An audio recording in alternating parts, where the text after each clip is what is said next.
Namaste, everybody. Nachiketa here, coming in live from the Himalayas. And today we have Flat Earth Dave, also known as Dave Weiss, or is it the other way around? Dave Weiss, who is also known as Flat Earth Dave. But welcome to the show, Dave. How are you today? I'm doing good. I'm not sure which one it is. I actually, when I send emails out, I sign it Flat Earth Dave, aka David Weiss. So there you go. Okay. Well, let's start from the beginning. Today, we're not going to be playing any songs. People can catch up if they want. But I want to ask you right off the bat, like, where are you from? And tell us a little bit about your background, and then let's start from there. Um, I am from Connecticut. Am born and raised and still live in the same town that I was grew up in, which is Greenwich, Connecticut. I'll tell people that. Um, Easy to find out. I just a normal person here, always inquisitive, flashing forward. I uh, I questioned what money was early on, and the Federal Reserve and the IRS, and that kind of started my rabbit hole.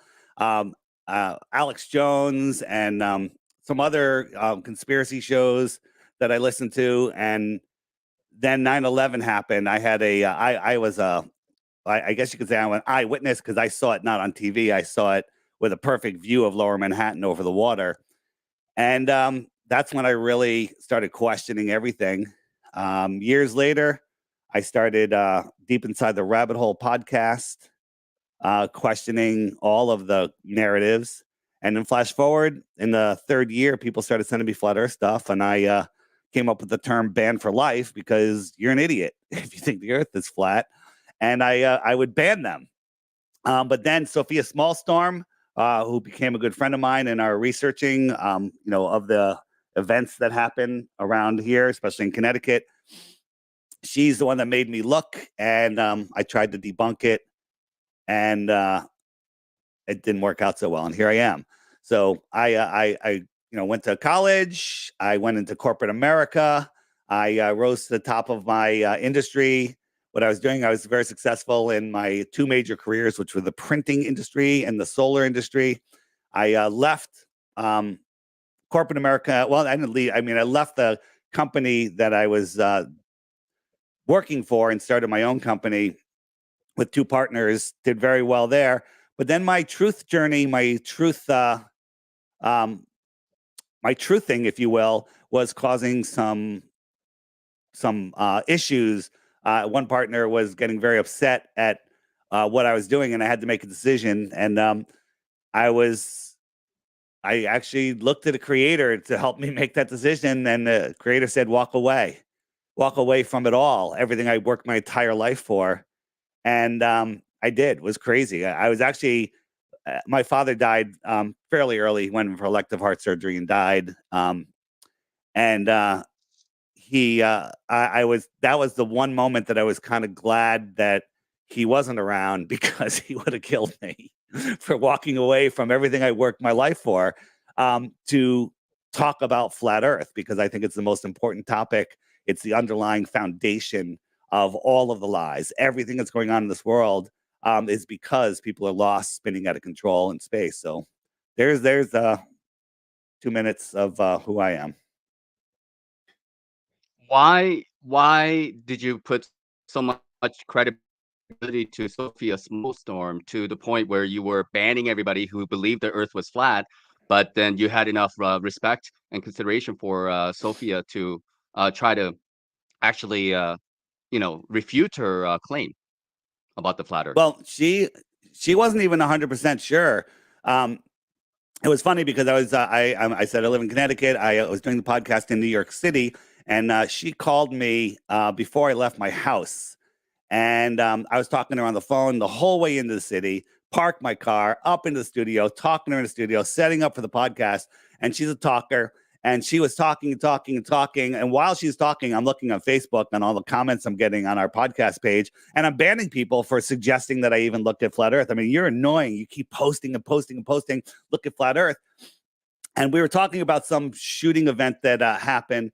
And I just said to her as we are wrapping up the call, I said, Sophia, there's so much deception in this world. It's mind blowing. And she goes, oh, David, I think it's worse than that. I think the earth might be flat. And I was like, are you freaking kidding me? And she goes, here, watch these videos. And she sent me Mark Sargent's Clues and some other videos. And I said, okay, I'm going to watch them. And I watched them with a closed mind. I'm going to watch them to debunk them, not to find the truth. I'm going to watch them to prove the globe, disprove flat earth, and be done with this, because it's, well, everybody knows the earth is a spinning globe flying through an infinite impossible space vacuum. It's obvious. And so for 2 weeks, I was trying to, and thank God for YouTube at that time, because they're like, oh, you like that video? Watch this one. Oh, look, here's one from Taboo. Here's one from this. Here's one from that. And they're sending me great videos. Went out and bought a P900. They had just come out at the time, I think. They were pretty new. And I had a perfect day when I went down to the beach, and I was able to see stuff that would be far beyond the curve. And that didn't even do it for me, because I said the curvature formula is wrong. And I think I went to Metabunk, or I forget which site it was. And it said, oh, no, you have to split the curve. You're halfway over the curve, and your object is halfway over the curve. I'm like, okay, so something that should be 66 feet below the curve is only 33 feet above the curve, or, whatever the number was. I'm just using 10 miles. And I was like, okay, 30, that's stupid, but I could still see these things.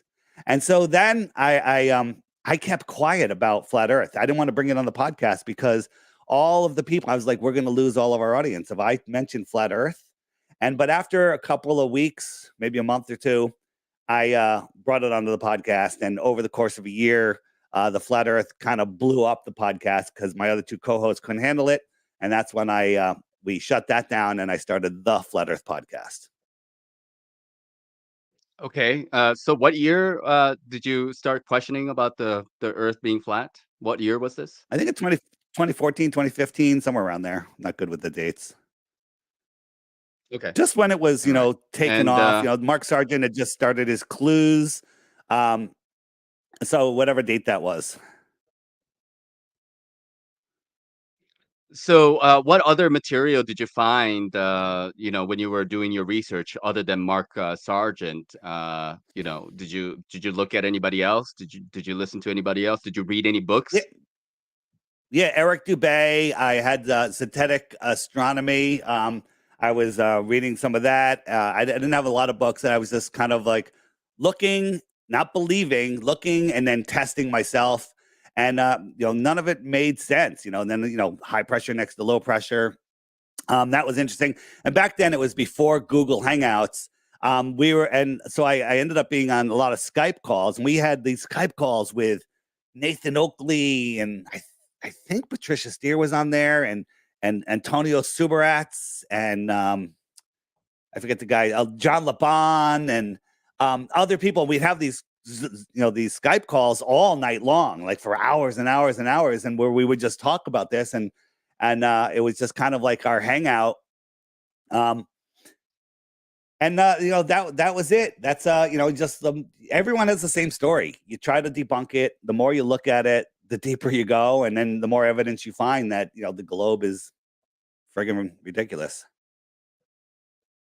Yeah. Yeah. Okay. So initially, was the podcast that you were doing before you found out the earth was flat, that was called Deep into the Rabbit Hole as well? Deep inside the rabbit hole. Deep inside the rabbit hole. Deep inside. And it was all Deep inside. Okay. Deep inside the rabbit hole. And it was all about it was an audio podcast, and it was everything from 9/11, Boston, Sandy, all of that stuff. And I actually had the 9/11, Boston, and Sandy, those three, there's so much evidence that they're undeniable. So I called that Exposing the Big Three. So I had a thing called exposingthebig3.com. And Deep Inside the Rabbit Hole is the same. It takes you to the same place. And I figured if I could just show people that, they would wake up. But the thing is, you can wake people up to those three incidents, and they go right back to sleep. They go back to work. They there's different administration now, and those people are gone or whatever. They just make up excuses. But when you wake someone up to flat Earth, you never put it down. No one ever forgets about flat Earth. 9/11, I live right outside of New York City. I'm 45 minutes from the city. I have a perfect view of Lower Manhattan over the water.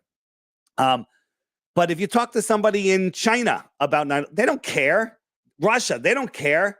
Ohio, they care less than we care. It's like, just separate yourselves a little bit and people just forget about it. It's amazing. But flat Earth, every single person on Earth, it affects them to their core.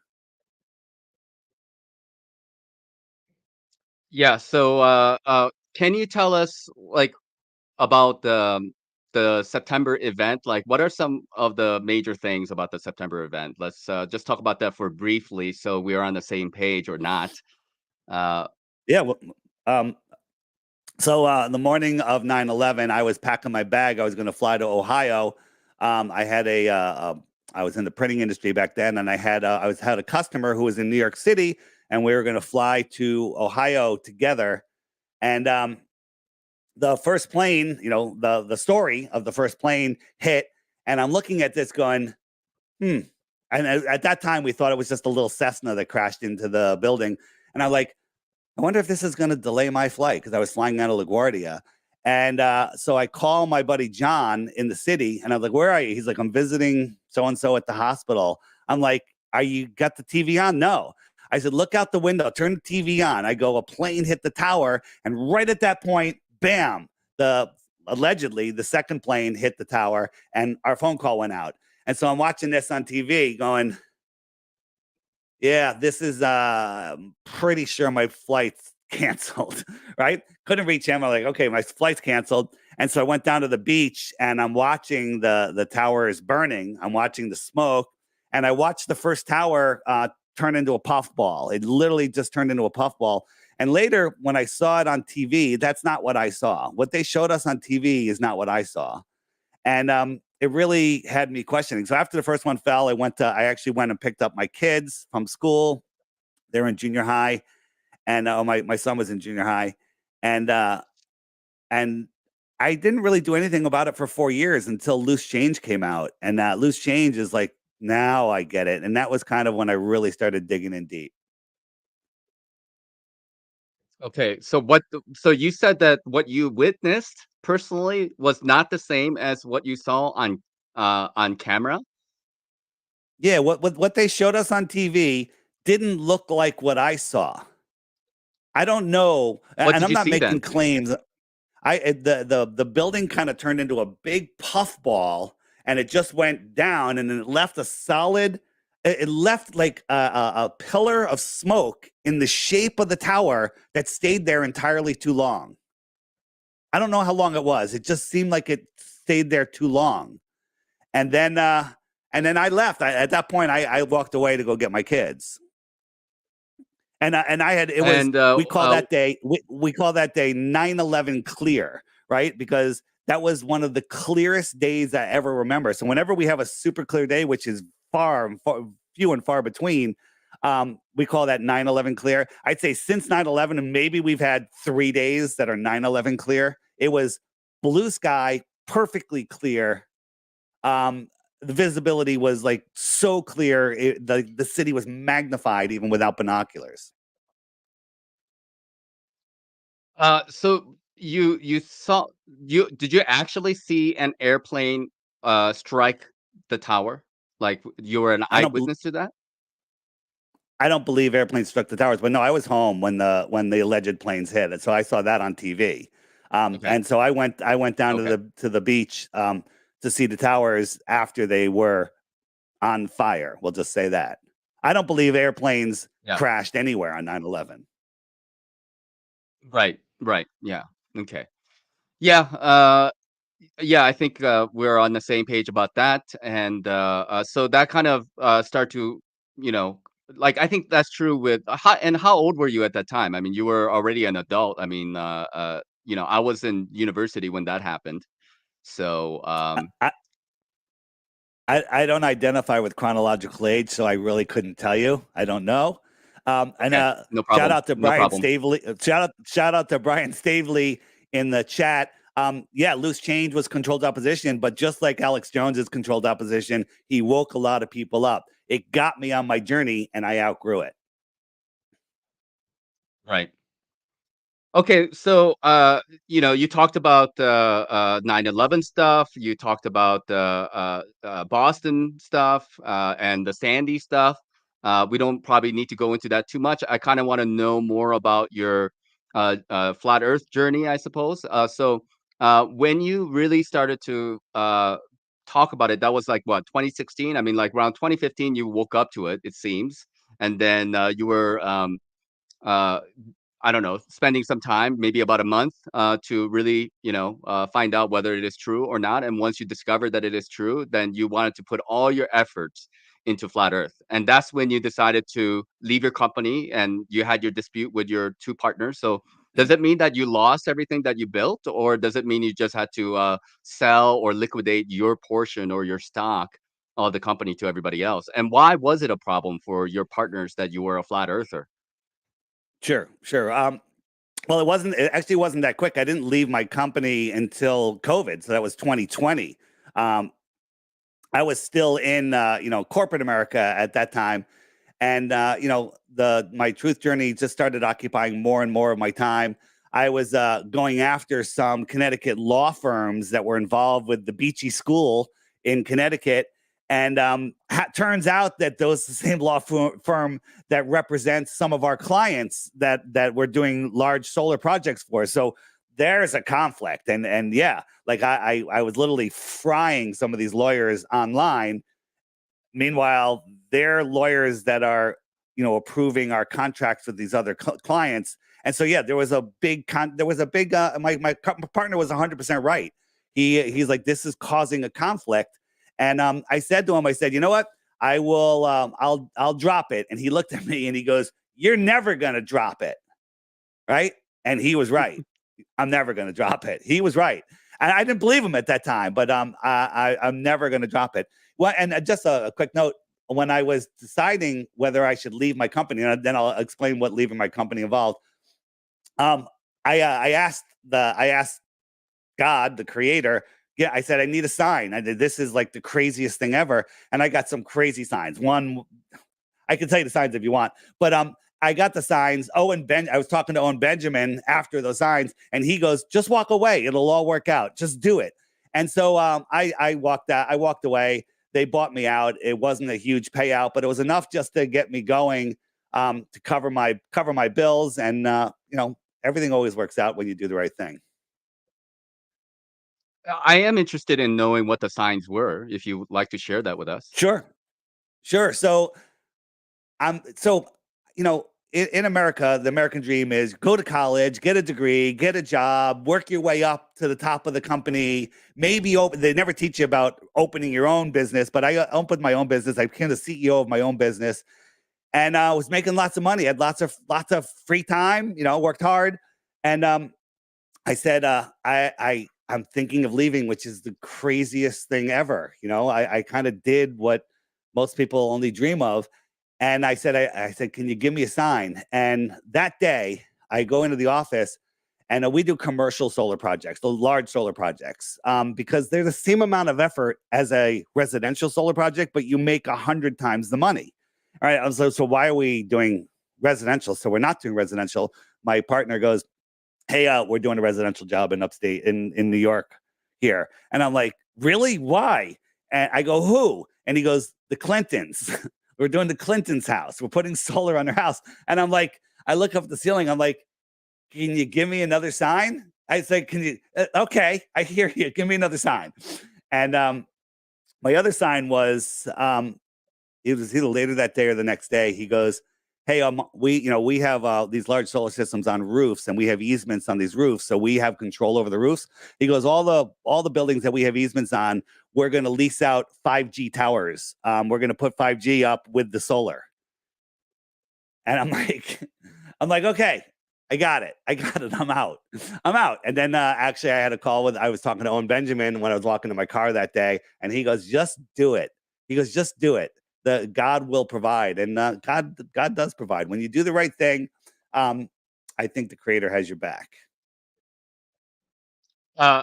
This was back in 2015 that you guys were already putting up 5G towers? No, 2020. 2020, okay. So 2020 okay. but even 2020, like it must have been mid to late 2020 because 5G was not even approved until like March of Well, 2020.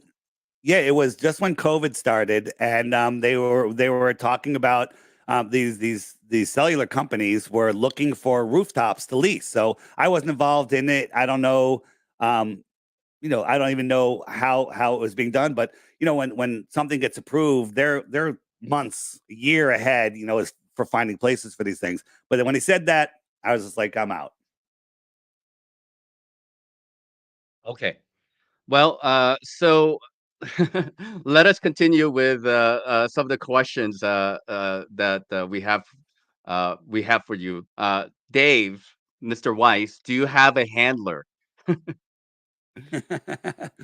um, No, but there's a Russian guy that makes videos that thinks that I do. He knows for a fact, 100%, that I have a woman handler that gets me on all these shows. So, I actually had a young girl who lives at home with her mom who didn't have a job, who said, "Can I help you get on some shows?" I'm like, "Absolutely."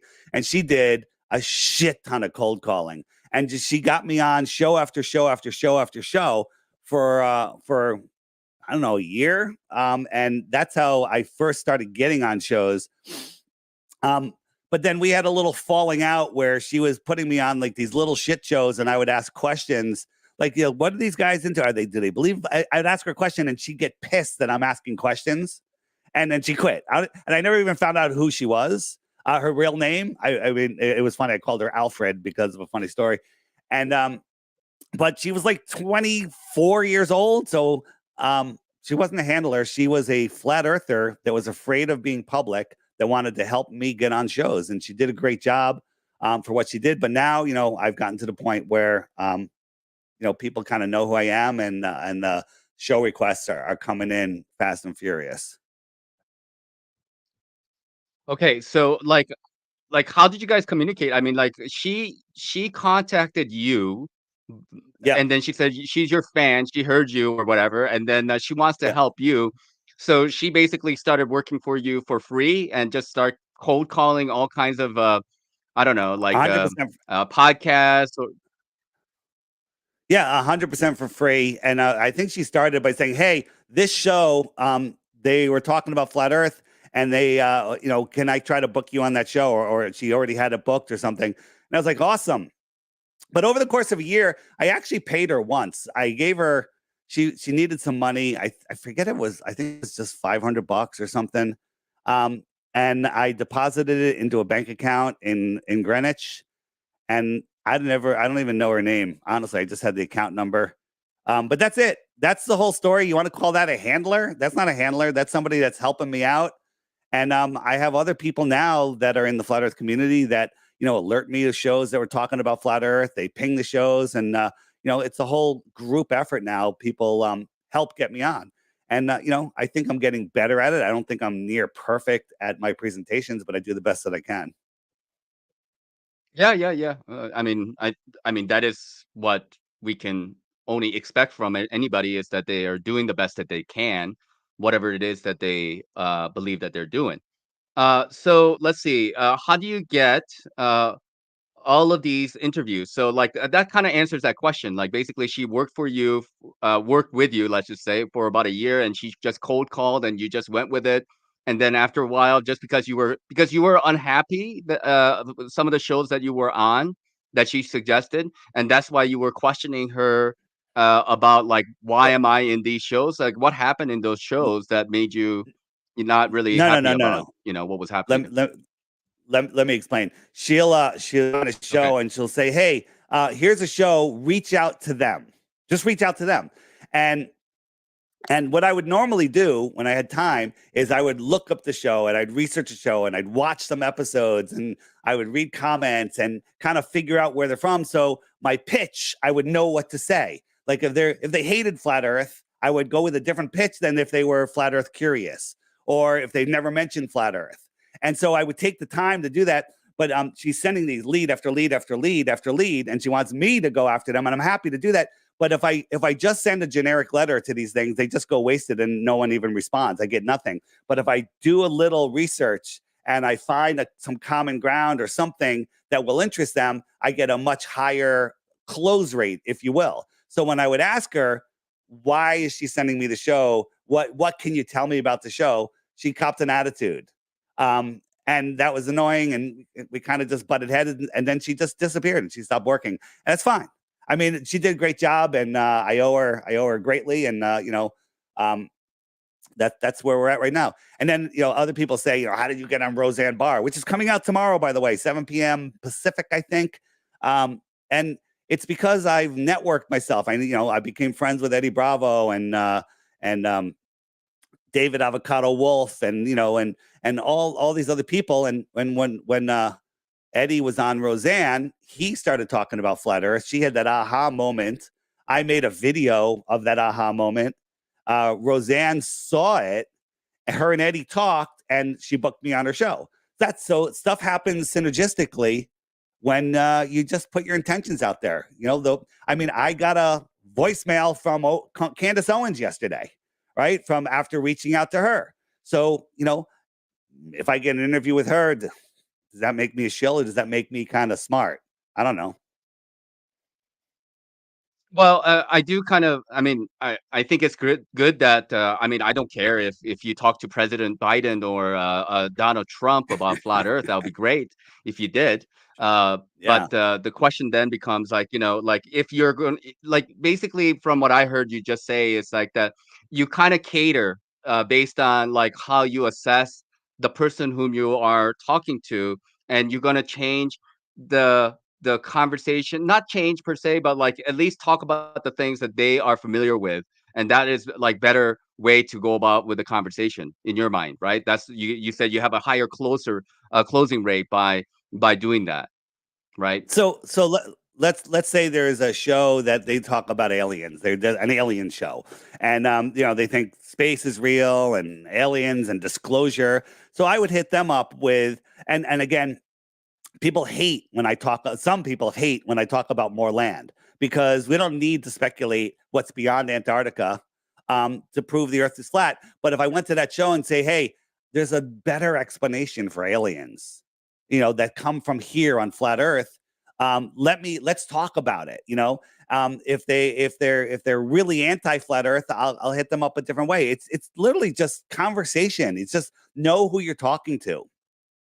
If somebody is like a real biblical person, I'll just stick to the Bible stuff. If someone's, just like, I don't know, man, I see boats go over the horizon. If they made a comment like boats go over the horizons, flat earthers are stupid, I'll talk to them about boats over the horizon. I'll send them a short clip of explaining how boats appear to disappear behind the horizon, or do disappear behind the horizon, but it's not because of Earth curve. And they'll be like, wow, that's interesting. Come on the show.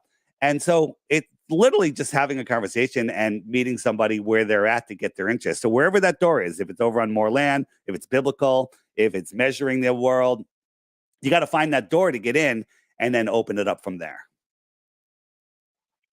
Okay, let me ask you a question, because this word gets thrown around a lot. The word shill, grifter, controlled opposition. Can you explain to us what that word means to you? What does a shill mean to you? Yeah, a shill is somebody that that goes out ahead of some other people to promote something not real. Like, the real definition of a shill is like back the stories from the old days, which I don't believe. A guy will go into town and hang out at the saloon and go, "Oh man, I got such a toothache. It's horrible. It's horrible." And then the next day, some snake oil salesman comes in and goes, "I got this special oil that will make your tooth go away, tooth pain go away." And he'll like, "Please let me try it." And everyone from the town will, "Yeah, try it." And he does it. And he goes, "Wow, it's perfect." That's a shill. That's a shill. Okay. So people that think I'm a shill, I can't prove to anybody that I'm not. You can't be 100% sure that I'm not a shill. Nobody, I'm not 100% sure you're not a shill. Now, we have God-given discernment, right? I have God-given discernment. I think you're an intentional, honest person. I don't know you, right? But I can never be 100%. The only one that can be 100% that the person's not a shill is the person themselves. So when somebody says, "I have a handler, I'm a shill, I'm doing this," and I know those aren't true, basically they've just discredited themselves forever to me. And I try not to focus on any of that. So that's the idea of a shill. The grifter, like a grifter, I don't even. The word is stupid to me. I don't have anything to say about that. Okay. So what about is the controlled opposition similar to a shill? Are they synonymous with each other, or are they different things to you? I guess they were the same thing, right? Don't you think? I would probably say so. Like when people say somebody's a shill, I guess on one hand that could mean that they don't really represent what they are representing. You know, they're not really for, like, for example, if somebody's calling you a shill, Dave, that they're saying, well, he's not a true flat earther. He's just pretending to be one. And so, but I guess controlled opposition would be kind of similar in that sense. That it's like, why would somebody be claiming that they are a flat earther when they are not a flat earther, as an example, right? Here's something that I always say, that if you had to verify every single thing in your life, you would never get anywhere, because you have to verify that there's no mountain lions standing outside your door before you walk outside. That you're never going to get anywhere. And I think we have our second sense, our gut, our we're way more telepathic than they want us to know, and you have to trust your discernment. Anybody that thinks I'm a shill has no discernment, okay? But that's what I would say if I was a shill, by the way. So there's really nothing I could say other than, you got to trust your own discernment. People that think I'm a shill, that I'm doing this as a grift, right? There's people that tell me I should raise the price on my app, right? I'm not ever raising the price of the app because I don't need to. I don't need to, right? But a grift, like people get into flat earth for money. Are you kidding me? The amount of time and effort that all the flat earthers put in there. Look at Jaron, how much he works. What is he making? Nothing. I mean, he's making, I don't know what he makes, but it's nothing. And it's he's working for like $2 an hour. Okay. Whatever it is. It's to say that flat earthers are doing this as a grift is just fucking retarded. I'm allowed to say that, by the way. Okay.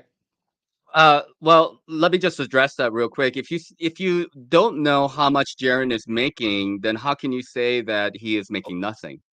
He's told me. I think the number was like 30,000 a year, maybe something like that.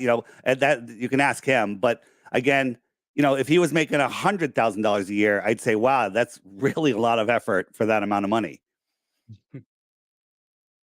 Okay. I mean, like, I don't know. I mean, I'm only asking because you said that he makes nothing, but then But at the same when I say time, you don't nothing, know how much he's making. So, yeah, but so when I you do say know how when much I he's making because you just gave us that a number according I to your. I think that's what I remember him saying. I could be wrong, right? He could be lying also. Okay. I don't know, but if you look at him, look at how many subscribers he has. Look how many people have joined his club. Look how many people didn't buy his hats. The guy's not making a lot of money, and he's talking about getting a regular job, which would be a fucking blow to the flat earth community. Like him, like going working in a casino to make minimum wage is just horrible to even fathom that. And he's pissed off right now at the whole community because people are calling him a shill, and because of the final experiment nonsense. It's disgusting what's going on. But the thing is, if you get too disgusted, you'll quit. And I just don't focus on all of the bullshit that's going on out there. Otherwise, I'd quit. Okay. Uh, so let's kind of go back to Roseanne Barr and Infowars. Oh, okay, like before we go there, let me ask you: do you have any examples of anyone that you know, like, I don't know, on YouTube or on TV, that you would be comfortable calling a shill or a controlled opposition? Anybody that you can come up with, or you don't know of anybody that is a shill or a controlled opposition? I think there's far more shills out there. I don't have any proof of any of it. The Alex Jones thing. I think he's just grifting. His number one thing is to make money. And then the whole thing with Alex Jones being Bill Hicks. I sure believed that for a long time, but he's a fucking foot taller than Bill Hicks. Oh, no, Bill Hicks was a foot taller than Alex. Alex is really fucking short. I was standing next to him. So unless they lobbed him off at the knees, or Bill Hicks was always wearing elevator shoes, but I was never standing next to Bill Hicks, so I don't know. Who I don't even know if McToon is How a tall are shill. you? How I'm 6 how feet. tall are you? Oh, you're 6 foot, and how tall is Alex? Because like when I saw you guys next to each other, he is like super short, like 5'2", five Super three, short. something like this. He looked, He's like 4 yeah. Rogans. Okay. So you think McToon is a shill? Some of these globe earthers who are, Professor Dave. Go ahead. I don't know if they're shills, because I actually think McToon is just fucking brainwashed. And here's the question. I believe that there's evil spirits, and there's pro angelic spirits, and I believe that people allow evil spirits to take over their body. If I had to guess, McToon is literally possessed by an evil spirit, and he's a smart guy as far as memorization and math and stuff. None of that proves anything other than he's just loves debating. And then you have people like Ozian, right? That guy just admits he wants to do this for a living. He likes taking the opposite side no matter what it is, and he'll never ever admit a defeat. Like, you can have him, he'll take either side of a debate and then he'll swear by it. So people like that absolutely disgust me. When I met by accident MC2 and he shook my hand, it was horrifying to me. It was disgusting. The energy coming off of that guy, I felt it. I still feel it when I talk about it. Right. So is he a shill? I think that he's just a friggin' evil, possessed, monster. Is Dave Farina a shill? I think he just loves his YouTube money and he'll say anything for it. Is what's the other guy? Dave McKeegan. I think he just loves his YouTube money too. But they could be incentivized. They may not even know that they're shills. Like, McKeegan is making all this money on YouTube from his views, and and Professor Dave and Simon Dan. Maybe they just don't care that they're lying, but they're doing it on their own, or are they being guided? I don't know.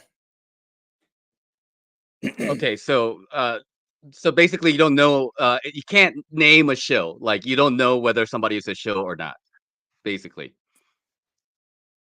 Yeah, and not that I can think of off the top of my head. I mean, I'm sure Yeah, there's some out okay. there.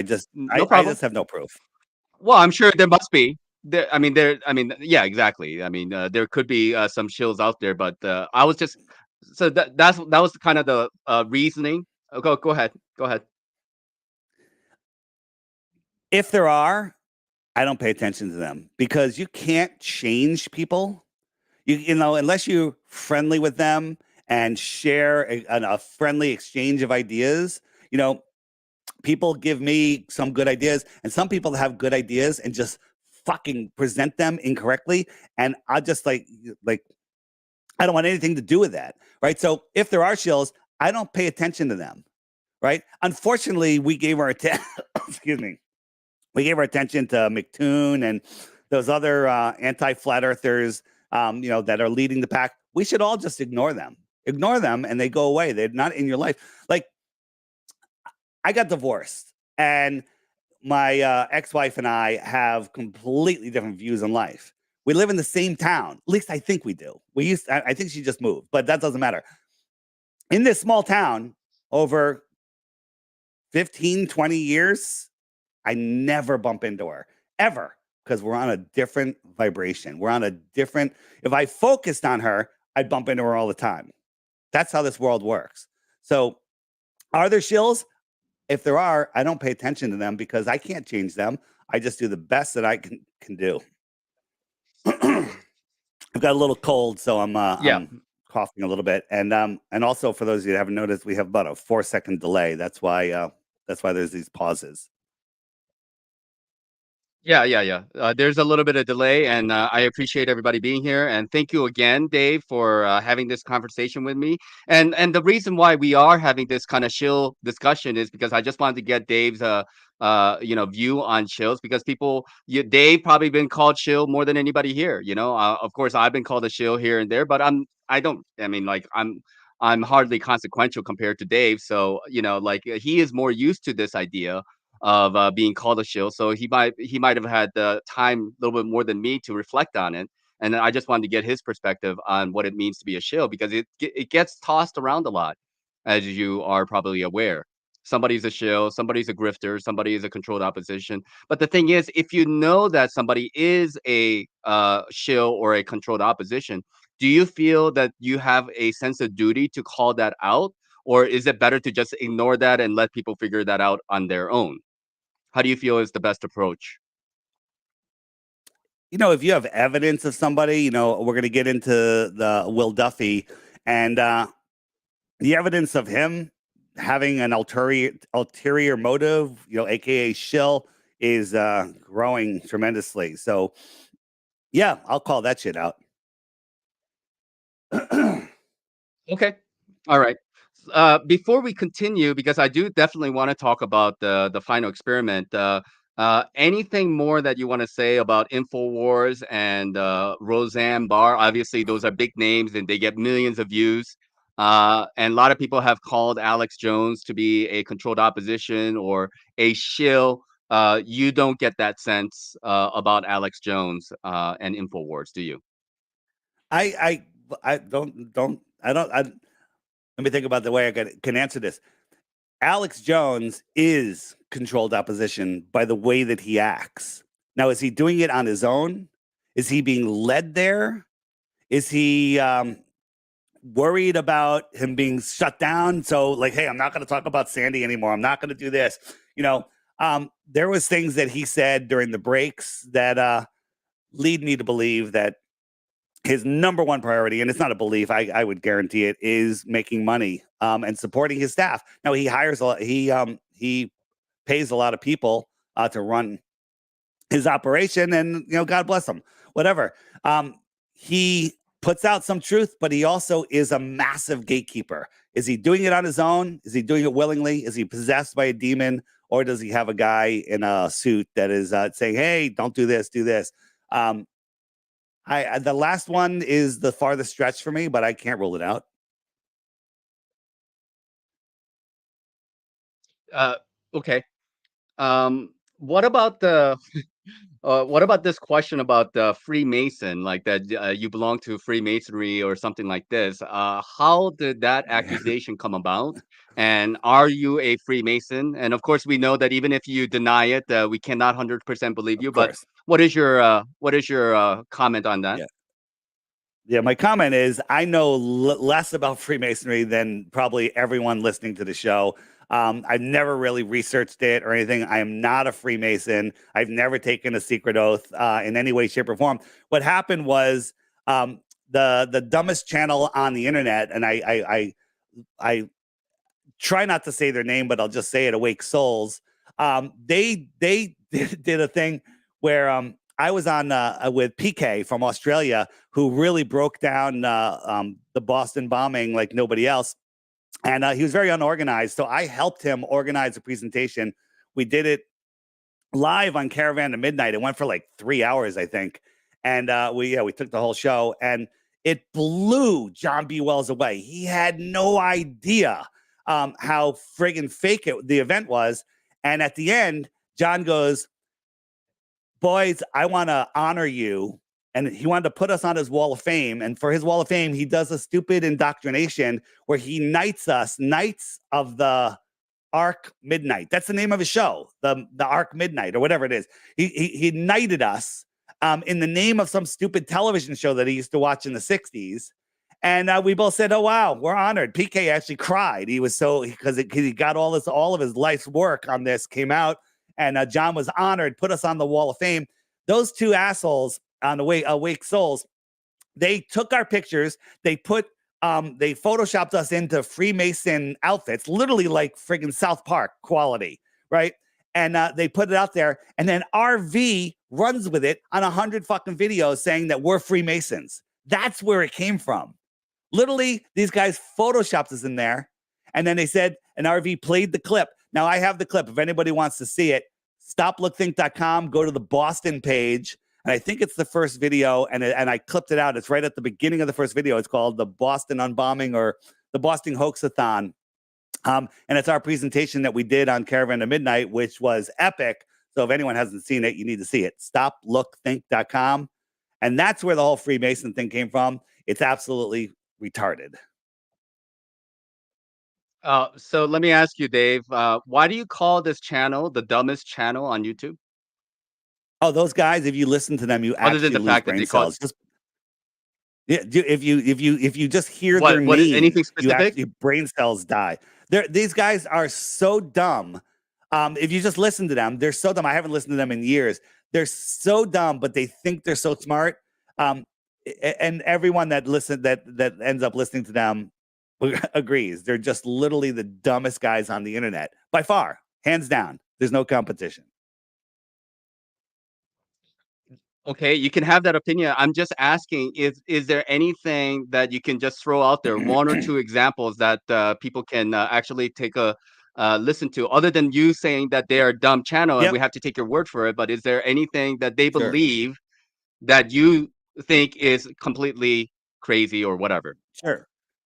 We interviewed them on Jaren's channel. Maybe you can find it over there. Just search Jaren's channel for the name of their channel. And if you just listen to that interview, you'd be like, what the hell are these guys talking about? Right. And they have this crazy Pac-Man map that they believe. But when we question them about north-south movements, their answers are just really, really dumb. And I'm up for other ideas on how the sun works and everything. And you can't explain anything to these guys, and their explanations for the things that they have make absolutely no sense. So I don't give them any attention. I've forgotten all the dumb shit they say. Go watch their channel. Go find the interview that Jaren did with them if it's still up, and you'll probably come to the same conclusion. But that'll just be your opinion, also. Okay. All right. So let's continue on. So you're not a Freemason, and obviously we can't know 100% whether you are or you're not, but that all stemmed from Awake Souls and RV running with it. And I guess some people are aware that you made some poses or something next to a ladder. And was there some 33 involved? What was going on with that? Yeah. So we had a conference in, I think it was Dallas, Texas, and we were hanging out at Chris Pontius's place afterwards, having some beers. This was just when COVID was kicked in. Rick Hummer was going to the store, and he decided to wear a bee's mask. A beekeeper's mask instead of a mask, right? Because they wouldn't let him in the store to go buy beer. And we all said, "What beer do we want?" And we all thought it was funny. Coronas. I actually used to drink Coronas when I drank a lot of beer. And we'd like, hey, get Coronas. That's kind of funny. That's funny, right? And then he comes back, and we're all hanging out outside. And Chris had very few chairs because he's an artist. He doesn't think about having large people over. And we're exhausted from being at the conference all day. And he has solar panels on his roof, and he was letting people go up and look at his solar panels. He was very proud of them. He put them up himself. And so there was a ladder leaning up against the building. And so I sat on it. I turned around while we were hanging out because I was tired of standing. I sat on the ladder. I had my Corona beer, and he thinks that makes me a Freemason, right? I didn't even know that Freemasons sit on ladders backwards. I don't know. It's kind of stupid. It's really stupid, actually. Yeah. Okay. All right. So I think some people are maybe they are aware or maybe they're not aware. But is it true that you have a Jewish lineage? Would you consider yourself Jewish, or do you identify yourself as a Jew? And if so, what are your thoughts about Israel? Yeah. So I believe both of my parents were Jewish. I never cared, right? We went to temple a little bit, very on and off, and then mostly off when I was a kid. I didn't even get bar mitzvahed when I was 13. But when I was 16, my father got remarried to a very Jewish woman, and she was horrified that I wasn't bar mitzvahed and wanted me to get bar mitzvahed. and I had no interest. And she was really adamant about it. My father goes, just do it. You'll get lots of gifts. You just go and we'll give you the rabbi will teach you like once a week for 4 weeks, and then you do it and you'll have a big party. And I was like, okay, whatever. And I did got a lot of people gave me checks and calculators and all sorts of stupid shit. Um, and so I did that. So I got bar mitzvah when I was 16. I didn't know what I said. I don't know anything about it. The Jewish holidays, I could probably name them, but I couldn't tell you when they are. I think Rosh Hashanah is the New Year's. I could give a shit about any of that.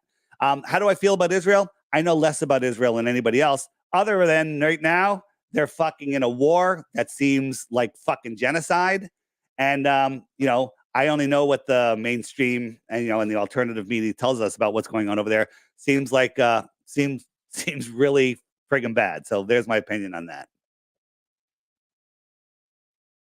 Okay, that's fine. And let us move on to before we, because I kind of want to save the final experiment for a little bit later. So I want to ask you about Eric Dubay. Like, what are your thoughts on Eric Dubay?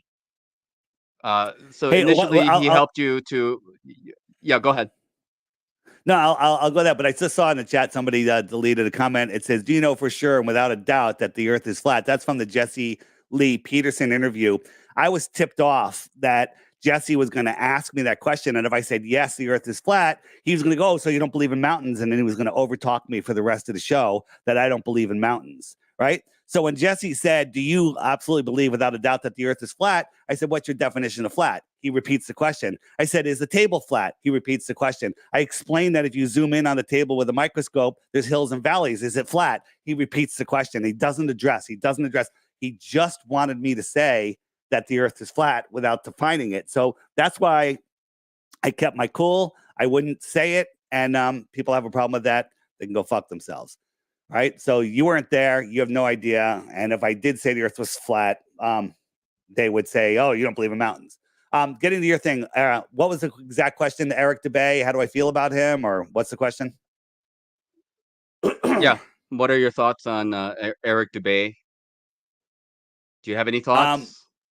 My thoughts on Eric Dubay is he's caused more division than all of the trolls combined. When we first had our first conference, Robbie Davidson set it up, invited Eric Dubay to be the keynote speaker. He turned it down, and then he made a video saying that all the people, myself, ODD, everybody that was involved, are shills and don't go. So he turned a conference from that would have been 3,000-4,000 people down to maybe 600 or 700 people. So that was a huge dividing thing that he did. Did it intentionally? Was he controlled? I don't know. You can make a good argument. His parents lived in DC and he won $100,000 vaccine award, which is a way to launder money. Or maybe he was vaccine injured. But the guy puts out a lot of good, in my opinion, flat earth videos. I like his melodic friggin' gay voice. Okay. I kind of like his style, but he also puts out a lot of shit. All right. I feature many of his videos on the app because they're good. I ignore the bad ones. I ignore them. The guy's never talked to me. He's got 10 pages on his IFRS forum that I'm a shill. His number one proof is that he's got a picture of me with my niece because I was at her bat mitzvah. That makes me a Jewish shill. When it comes to his discernment there, he's retarded. But he was one of the first people out making flat earth very popular, and he woke up a lot of people. And he's partially responsible for showing me some stuff that I couldn't figure out. And he still puts out some good content. So the guy hates me. So I don't really pay attention to him. Okay. So, like any reason why he behaved the way he did at that time? I mean, like, like you were saying, like you wanted him to be a speaker, but he denied it. And then did something happen where Eric felt a little bit, I don't know, disgruntled with his interactions with anybody? Like, what happened? Why would he behave I don't this know. way? Yeah. I don't know. I'm not him. But at that time he was putting out lots of videos on that event that happened in Israel that everyone talks about with 6 million. And he, people are accusing him like, oh, he's trying to discredit flat Earth. Interesting, tie flat Earth to something that you're not allowed to deny, and that causes a lot. The mainstream was running, oh, flat earthers are deniers of the H, and so I think he was just looking for truth, and I think it just happened that he put out both truths. Like when I was doing Deep Inside the Rabbit Hole, I put out flat Earth, and everyone says I was trying to discredit Boston and New York and Sandy by talking flat Earth. That's not the case. I was just looking for truth. So maybe he was so jaded with the J people that when he realized that I was born under that tribe or whatever you want to call it, that I must be a shill, because all J's are shills, right? I know crap about it. He knows more about my heritage than I do. I couldn't give a crap. So maybe it's just ego. Maybe he's just lost in the sauce. Also, when I first met Sophia Smallstorm, she was very hesitant because she was right up there with Eric Dubay on the Jays. And she was very hesitant to become my friend, but we've become good friends since then, just showing that, I have nothing to do with any of that. Talking about the Jays, like, do you think there's any legitimacy to the claim that the Jays are kind of, running the show, or they are very much part of a lot of different institutions that seems to be quite nefarious? Do you think there's anything legitimate there, or not? Well, if you look at the number of Jays according to the world population, if you believe that, it's a very low percentage, but the percentage of the ones in power in this world are a super high percentage that are Jays. So fuck yeah, you're in the club. If you're in the club and they like, they're controlling a lot of stuff. It's not a theory; it's a fact. All of these people that are in these superpower positions are Jays. All right. I'm not saying that makes them good or bad. It's just a fact that they're in these positions. How did that happen? How did it happen? You know what? When you're in a power position, you want to invite your brothers and sisters, your Freemasons, the Jays, whatever. People in power, like flat earthers. We're only going to hire flat earthers. When we have businesses, we're only hiring flat earthers. How did that happen? How did everyone become a flat earther that works for this company? Because that's what we do, So it's not much different. So, they bring in their own to control things. So, yeah. Okay. Let's continue. Are you a millionaire, Mr. Weiss? Well, some people say I'm a millionaire because of the app, and other people say that I was a millionaire long before the app. I was only a millionaire for a couple of months when crypto was peaking during the last bull market, and that millions of dollars turns into a low number of tens of thousands. So I was never really a millionaire except on paper. And I when I left my company, I didn't have any money in savings. I just had enough money to pay my regular utility bills and get some groceries. So no, I'm not. And then the app, the more money the app makes, the more money I end up putting into the app. So no, not a millionaire. So how many people are registered on the app now? And let me ask you, like, when did you come up with this idea? How did you come up with this idea for the app to begin with? And then let me ask you more questions about it. Yeah, so there's 190,000 people on the Friend Finder. It just turned 190 yesterday or the day before. And they how did I come up with the idea for the app? So back in the day, it was actually Stinky Cash that showed a flat Earth clock, a sky clock, which I had actually seen. I think I had seen something before, but he's the one that really made me understand it. And so I started making physical clocks. I actually bought blank clocks, and I was in the printing industry. And I printed out, map backs for different time zones, and I was putting these clocks together and selling them. And the problem is they're expensive to ship. They're a little fragile, and they cost too much. It was like 100 to send one to somebody. It's like $150 for a 15-inch clock. But people wanted them, and I sold like 150 of them.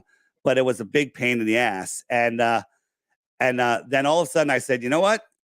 this would really, I was trying to find I wanted to add a third hand to the clock because I had just a 24-hour clock, and I put the sun on the hour hand, and it worked perfectly, except, the sun doesn't migrate between the tropics, but that's all right. But then I wanted a clock that had a moon hand. I was like, that shouldn't be hard to find. Couldn't find it. Went to a clock motor place. I said, hey, I want to develop a clock motor that has a third hand that goes at this speed. And they said the prototype will cost me $250,000. And I was like, okay, I'm out. And right at that point, I was like, I had made an app before. I was like, this could be an app.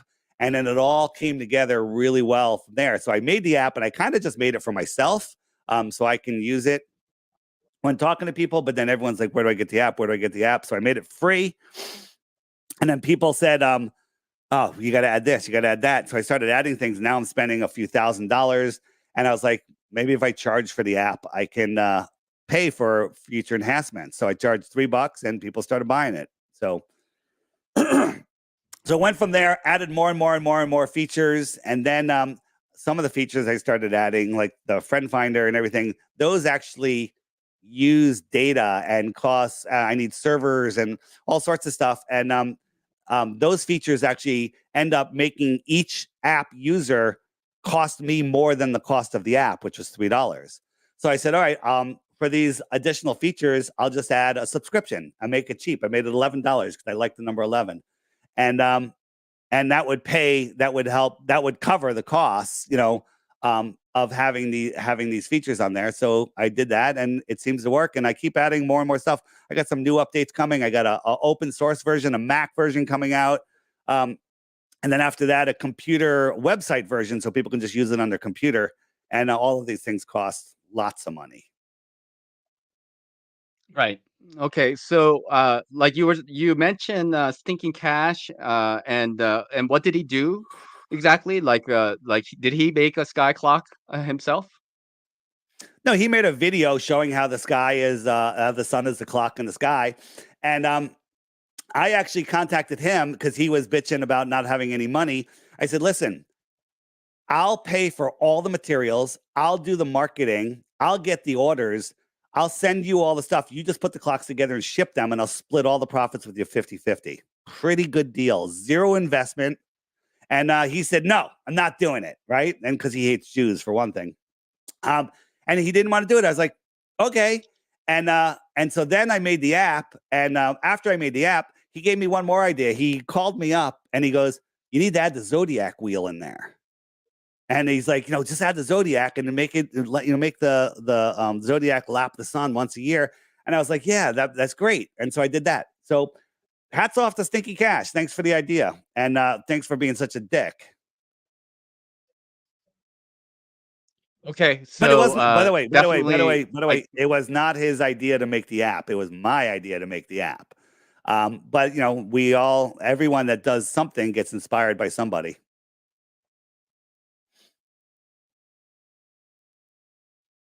okay.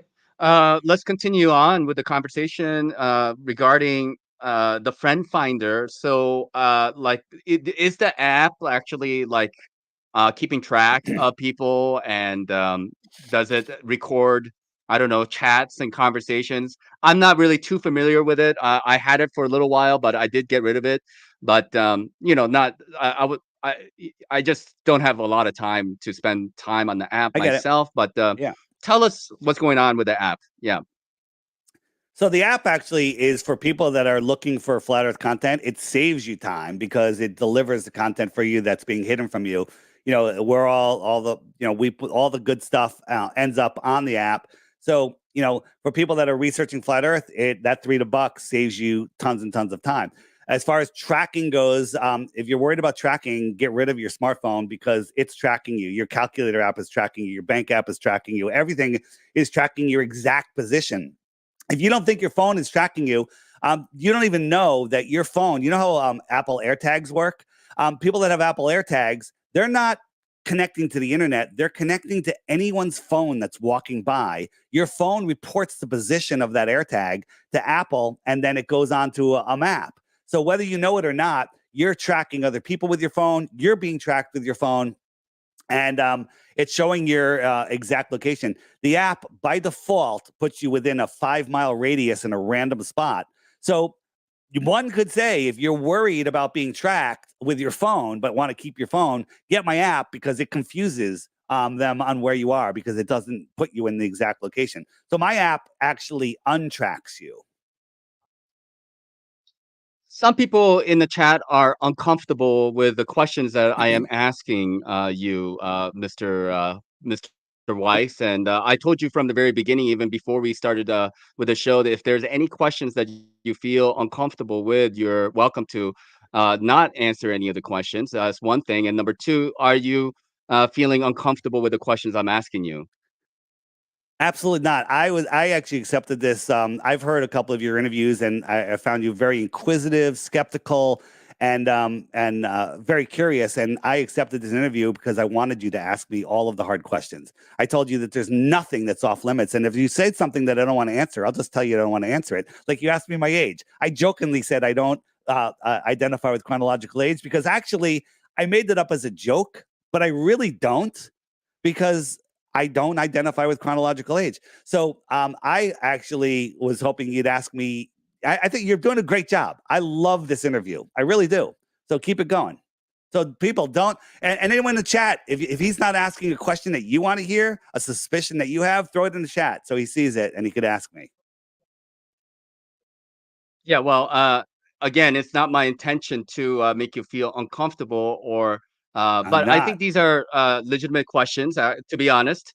And if you feel that I'm being unfair, then do let me know. But I think, these are natural questions with any app that you might be a part of. And then if there are the blue dots over there, and that can be tracked, and your answer was that everybody can be tracked more or less, Yep. using And your and phone, right? and you can turn off the friend finder. Go into friend finder, turn it off, and you're not being tracked at all. But if you're worried about being tracked, get rid of your phone, get rid of your internet, get rid of everything else. Okay. So let's continue on with the conversation. So why did you settle with a AE map? Is that an accurate map? Obviously, you believe that the AE map is the accurate map, and like, when did it come about exactly? Do you know when the AE map came about, and now it's the main flat Earth map, I guess, out there? Well, it's the best map that we have, and it was in all encyclopedias and schools and libraries until like the 1959 or somewhere around there, and then it kind of disappeared. But if you look on the app, wherever the sun is, it's noon. So I can right now I can say it's almost noon where I am, because you're always in a line from here between the center and the sun is approaching. So it's almost noon. I can wait until the sun goes over here. I can call a friend in Sydney and say, "Where's the sun?" And they'll say, "Well, it's noon and it's lower in the sky over there." But in December, it'll say it's high in the sky. So, and I've done this different places around the world. Wherever the sun is, you're like, "Hey, I know somebody that lives right under where the sun is right now." Call them, ask them what time it is. They'll say noon. So there's something right about the map. Okay. And obviously, this is one of the big discussions nowadays. And then we can transition into the final experiment, because the final experiment is pertaining to the AE map versus the globe map, or the globe model. But at the end of the day, it is only a model. Wouldn't you agree that the AE map that you have featured on your app, the Zodiac app, is just a model, right? I agree that it's just a model, but it's a better model than the globe. And if we look at if someone says, where's your model? Where's your model? Let me show you. Here's our model right here. This is a 40-year-old terrarium, right? It's been sealed for 40 years. It's got living creatures in there. It's got plants. It's got water, and it's just recycled. Here's a closed system with oxygen and carbon dioxide and a living system. Here's our model right here. Where's your model? Show me a ball with water on the outside with shit growing that can self-sustain. You can't. We have a better model than them.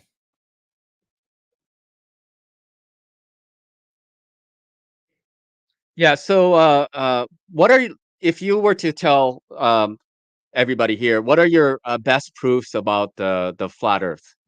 What is your top two, three, or four that you can just name? You've Yeah, done this probably over 100 times yeah. already. We can see too far. That's a great one. You know, if I got this image in the app right here.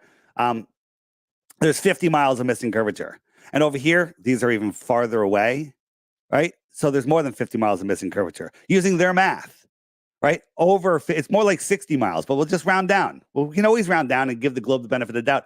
We can see too far, right? But everything just magically pops up, right? Everything magically pops up and goes to eye level. It's absolutely the dumbest crap ever. So we can see too far. The fact that stars never change, right? We're whirling and twirling in 15 different directions at once at unimaginable speeds.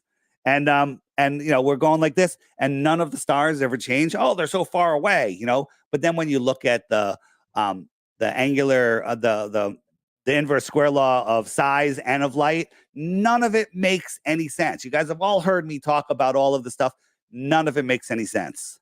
It makes no sense. The stars being fixed in our firmament does make sense, and also, you know, with great telescopes, you can zoom on the moon, you can zoom past it, you can zoom in front of it, you can zoom on it, make it in focus. You can do the same with planets and stars, but you can zoom on any one of them and then move the telescope without changing the zoom, and everything's in focus. There was a video of the moon in focus, and it was transiting in front of Saturn. Saturn.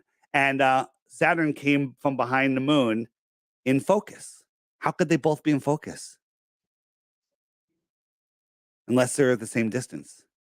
What do you mean the sat? What do you? Oh, hold on. Your Are you sound just saying that went the great. moon was translucent? No, no, no. I'm saying that Can you? the sat. Can you hear me? The Saturn came Yes. from behind the moon. It was transiting, not translucent. Transiting. They just passed in front of each other. The moon eclipsed Saturn. Okay. I don't hear you. Yeah, there's a little Now I bit of hear you. delay. Yeah, can you hear me? I Okay, sorry about that. Glitching out a little bit. So, so the moon eclipsed the Saturn. So that is to say that the moon is in front of Saturn, right? It's not like It the appears Saturn is that in way. front of the moon. And so, Yeah, yeah. yeah, yeah. And so, s- so what do you mean that they were both in focus?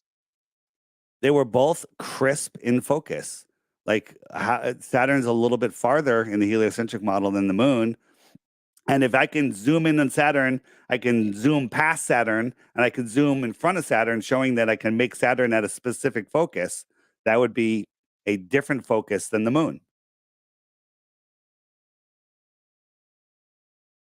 Okay. Anything else that you want to say about the flat Earth map or the flat Earth cosmology, geocentric cosmology before we continue, Dave? You know, the we see too far, high pressure next to low pressure. There, you know, there is no measurable curvature. Um, you know, just there's so many proofs. There's a preponderance of evidence, and there's zero evidence of the globe. And then the other thing is the globers, they constantly strawman us, they constantly lie. They accuse us of lying. You know, we show them something and then they claim they don't know that. You know, just the other day, I forget who it was because I don't really give a crap. But they said, well, the sunset, you know, it's impossible for the sun to appear to set on a flat Earth. We've shown them 100 times how the sun sets on a flat Earth, but they don't care. So, you know, if you're gonna straw man, you know, feel free. How does the sun set? How does the sun set on the Oh, flat Earth according to your model? well, it just goes beyond the horizon. I can show you if you want. Is this one? This is hold on. Is this the one?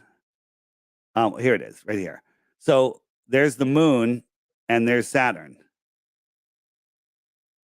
It's pretty interesting. Hmm. Yes, very I'll interesting. I'll show you. Let me just show you. So here is some street lights, and we know that they're not going down; they're just going away. And here's whether it's the sun or the moon, doesn't matter. It's doing the same thing. It's just going away, and it's amazing. It's at the same angle. So let me. Where is my? So here is. Come on, where is it? What's this? Is this it? All right, so we're looking up here, and we're seeing the sun. You know, it's at noon, 12:30, 1 o'clock. The sun just went beyond the building. It's going beyond the building. It's not below the horizon. We're looking straight up. We're in New York City. We're looking straight up. All right. So the way to see that sun again is to go up in height, or go backwards so you have a better angle to see over the roof. So here is, I don't know if you've seen this, but other people have, but let's look at it again. So here's a guy, he's right here. Here's his line.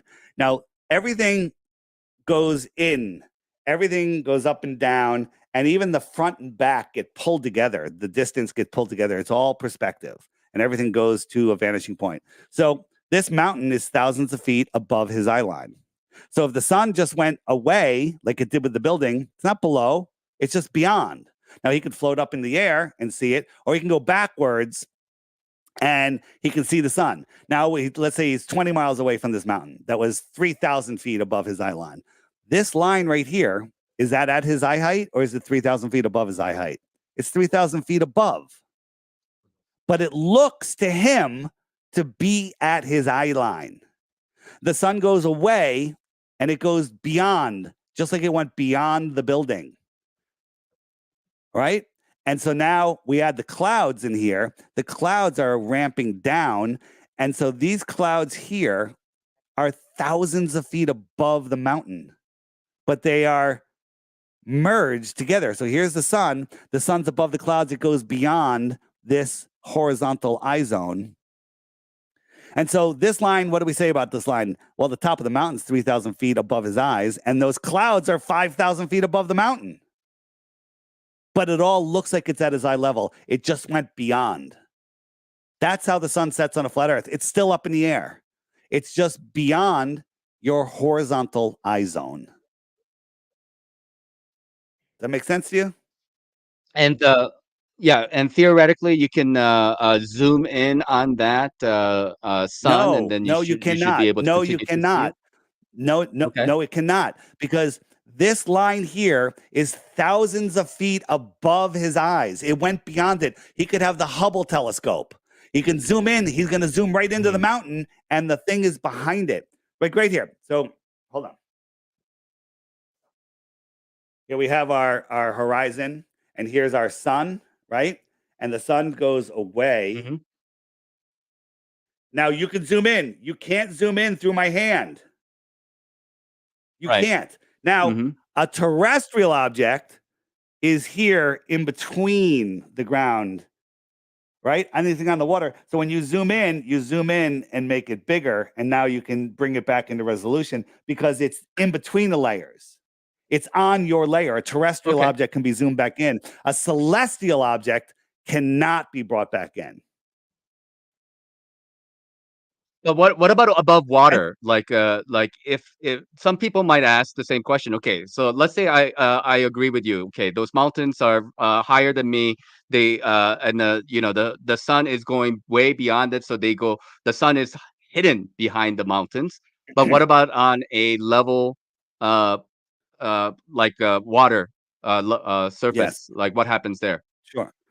Sure. So remember, the clouds will ramp down into the horizon. The water's ramping up. Your eye line is here. So if you're standing at the edge of the water here. From here to here, let's just call that 100 yards. It's actually less than that. Okay. But from here to that horizon is 5 miles. Why is 100 yards taking up 80% of the space from here to here? This first 100 yards is taking up 80% of the space. So if we went another 100 yards, it's going here. So the first 200 yards is taking up 95% of the space. Let's go another 100 yards. So the first 300 yards is taking up 99% of the space. So all of that is getting compressed. I just added another line. It's getting compressed. And that's as far as you can see. So there's your horizontal eye zone. Now, looking at it sideways, so I'm over here where you see me, and here's a boat. We're looking at it in an orthographic view that nobody ever gets to see except in diagrams. So here's the first 100 yards. And if we move the boat here, it's that much smaller. And if we move it another 100 yards, it's that much smaller. Another 100 yards, it's that much smaller. Another 100 yards, another 100 yards, right? So now, every time you go 100 yards, it's getting proportionately smaller, but your view of distance isn't changing very much. The boat's getting smaller, but it's your view isn't changing. So I think I have something that'll show you. Let me see. I don't have it there, but here's an interesting one. So we're looking out here. This is a terrestrial point of view. Now I showed this to Globers, and they're like, "Oh, that's the horizon. It's a sharp. It's a defined, not a fuzzy horizon." No, it's not. So you zoom out here. You think this is the horizon, but look what's going on out here beyond the horizon. These are dolphins. They're jumping up. Let me get out of the way here. So are those dolphins jumping up from behind the curve of the Earth, or are we just having an optical effect here? So Looks terrestrial like an objects will optical effect disappear. to me. Yeah, it's all optical effects. But the atmosphere will become opaque even on a cloudless day in the distance. The atmosphere will become opaque, and the sun will go beyond it. However, on a super clear day, we get a different effect. Whoa, what's going on here? I lost my camera, but that's all right. Figure that out in a second. So on a super clear day, we have, where is it? All right, here we go. All right. So I filmed the sun. It was going down. And when it got to the horizon, the apparent horizon, it stopped. And it just sat there. It just sat there. Okay. It just sat there. Get myself back in the picture here. Here we go. It just sat there and it stopped going down. Right. And it just faded out. Its light can no longer push through the atmosphere. Now, the Globers will go, use a solar filter, use a solar filter. A solar filter would make it so you can't see that. The sun was up in the sky. It was going down. And when it got to the horizon, it stopped. I don't care if it's in focus, out of focus, glare, no glare. It stopped and it sat there. If we're on a spinning ball, it would always move the same distance. It does move about 15 degrees through our personal atmospheric dome all day long. But when it gets down low, if you can still see it, if it doesn't go beyond the apparent horizon that looks like it's at your eye level, but it's above your eye level, so it goes beyond, right? You'll see this. I've never seen that. I've watched thousands of sunsets. Yeah, because you didn't put a drone up on a super cold day, on a super clear day, and filmed it without a solar filter so you can actually see what's going on. Think about this. We're spinning. That's making the sun appear to go down, right? There's no explanation for it going down, and then stopping. It stops. But nobody gets to look at that. Nobody really gets to see that. And it fades out into the darkness, into the thickness. What about the infrared? Would infrared be able to capture that sun a little bit longer? Maybe you could. Okay. But here's the point. The Sure. point Yes. is you can see it stopped going down and it's set. It disappeared above the apparent horizon. I say apparent horizon because even Globers know that the horizon is apparent, right? On the app, if you hit the web button, which is the more resources page, scroll down to the bottom. There's the sun fade out section where there's a whole bunch of videos like that. Watch them. They're awesome. Anything else that you want to say about your app or proofs about the flat Earth before we continue? No, it's all right. I don't. This Yeah, question here, uh, there's a good. question here for you from Sarah G. Ask Dave what he meant when he said that all storms are geo-engineered, never been natural storms systems per Tinfoil Sombrero's show. Did you say something to that effect, sir? I said something to that effect. What I said is there's no evidence that there used to be storms 100, 200 years ago, 150 years ago. And to me, if you look at all the airships from the past, I'm like, wow, wouldn't a storm really screw up an airship? But I think that this world I mean, I know it's intelligently designed. And I think the delivery of water and air, I think that's all part of the design. You have these beautiful trade winds. And I think it was designed for us, for traveling, for sailing through the sky, sailing across the ocean. And it's just like a stream. If you build a dam in a stream, yeah, it'll block the stream, but then it'll build up, build up, build up, and then the stream will break. Well, with all of the geoengineering, the HARP and spraying of the skies, I think it's working the same way. And I think that they create all of these storms, to just I mean, there's multiple reasons, there's many reasons, but that's my opinion. Prove me wrong. Some people say that it didn't even used to rain before Noah. I don't know about that. It seems like rain is an important part, but I personally think that the clouds are intelligent. I think there's sentience. I think when you look at these clouds with nice, crisp, sharp edges before the chemtrails hit them and turn them into a slurry, I think that there's intelligence there. Look at Dr. Emoto and look at what water does. Water holds information. Water has all the information. And what are these clouds in the sky? They're right there in the heavens above. And I think that our thoughts can move the clouds. We've heard stories of the Indians doing rain dances and stuff, and it working. Well, I think that our thoughts actually connect us with the heavens above and the clouds. But they're literally destroying them with the spraying of our sky, and that's the disconnect us from true source. That's my opinion, right? Prove me wrong. Okay, so have you ever seen these videos, Dave, of the sun that seems to be like protruding between the clouds, where there's clouds behind the sun and clouds in front of the sun? Have you ever seen these videos? Yeah, I have. So the What's going on there? some of them are some of them are very tricky because you can't tell what's the ground, what's the air. But I think we see the sun in an apparent position. Here's one you're talking about. So we got the sun or the moon right there, right?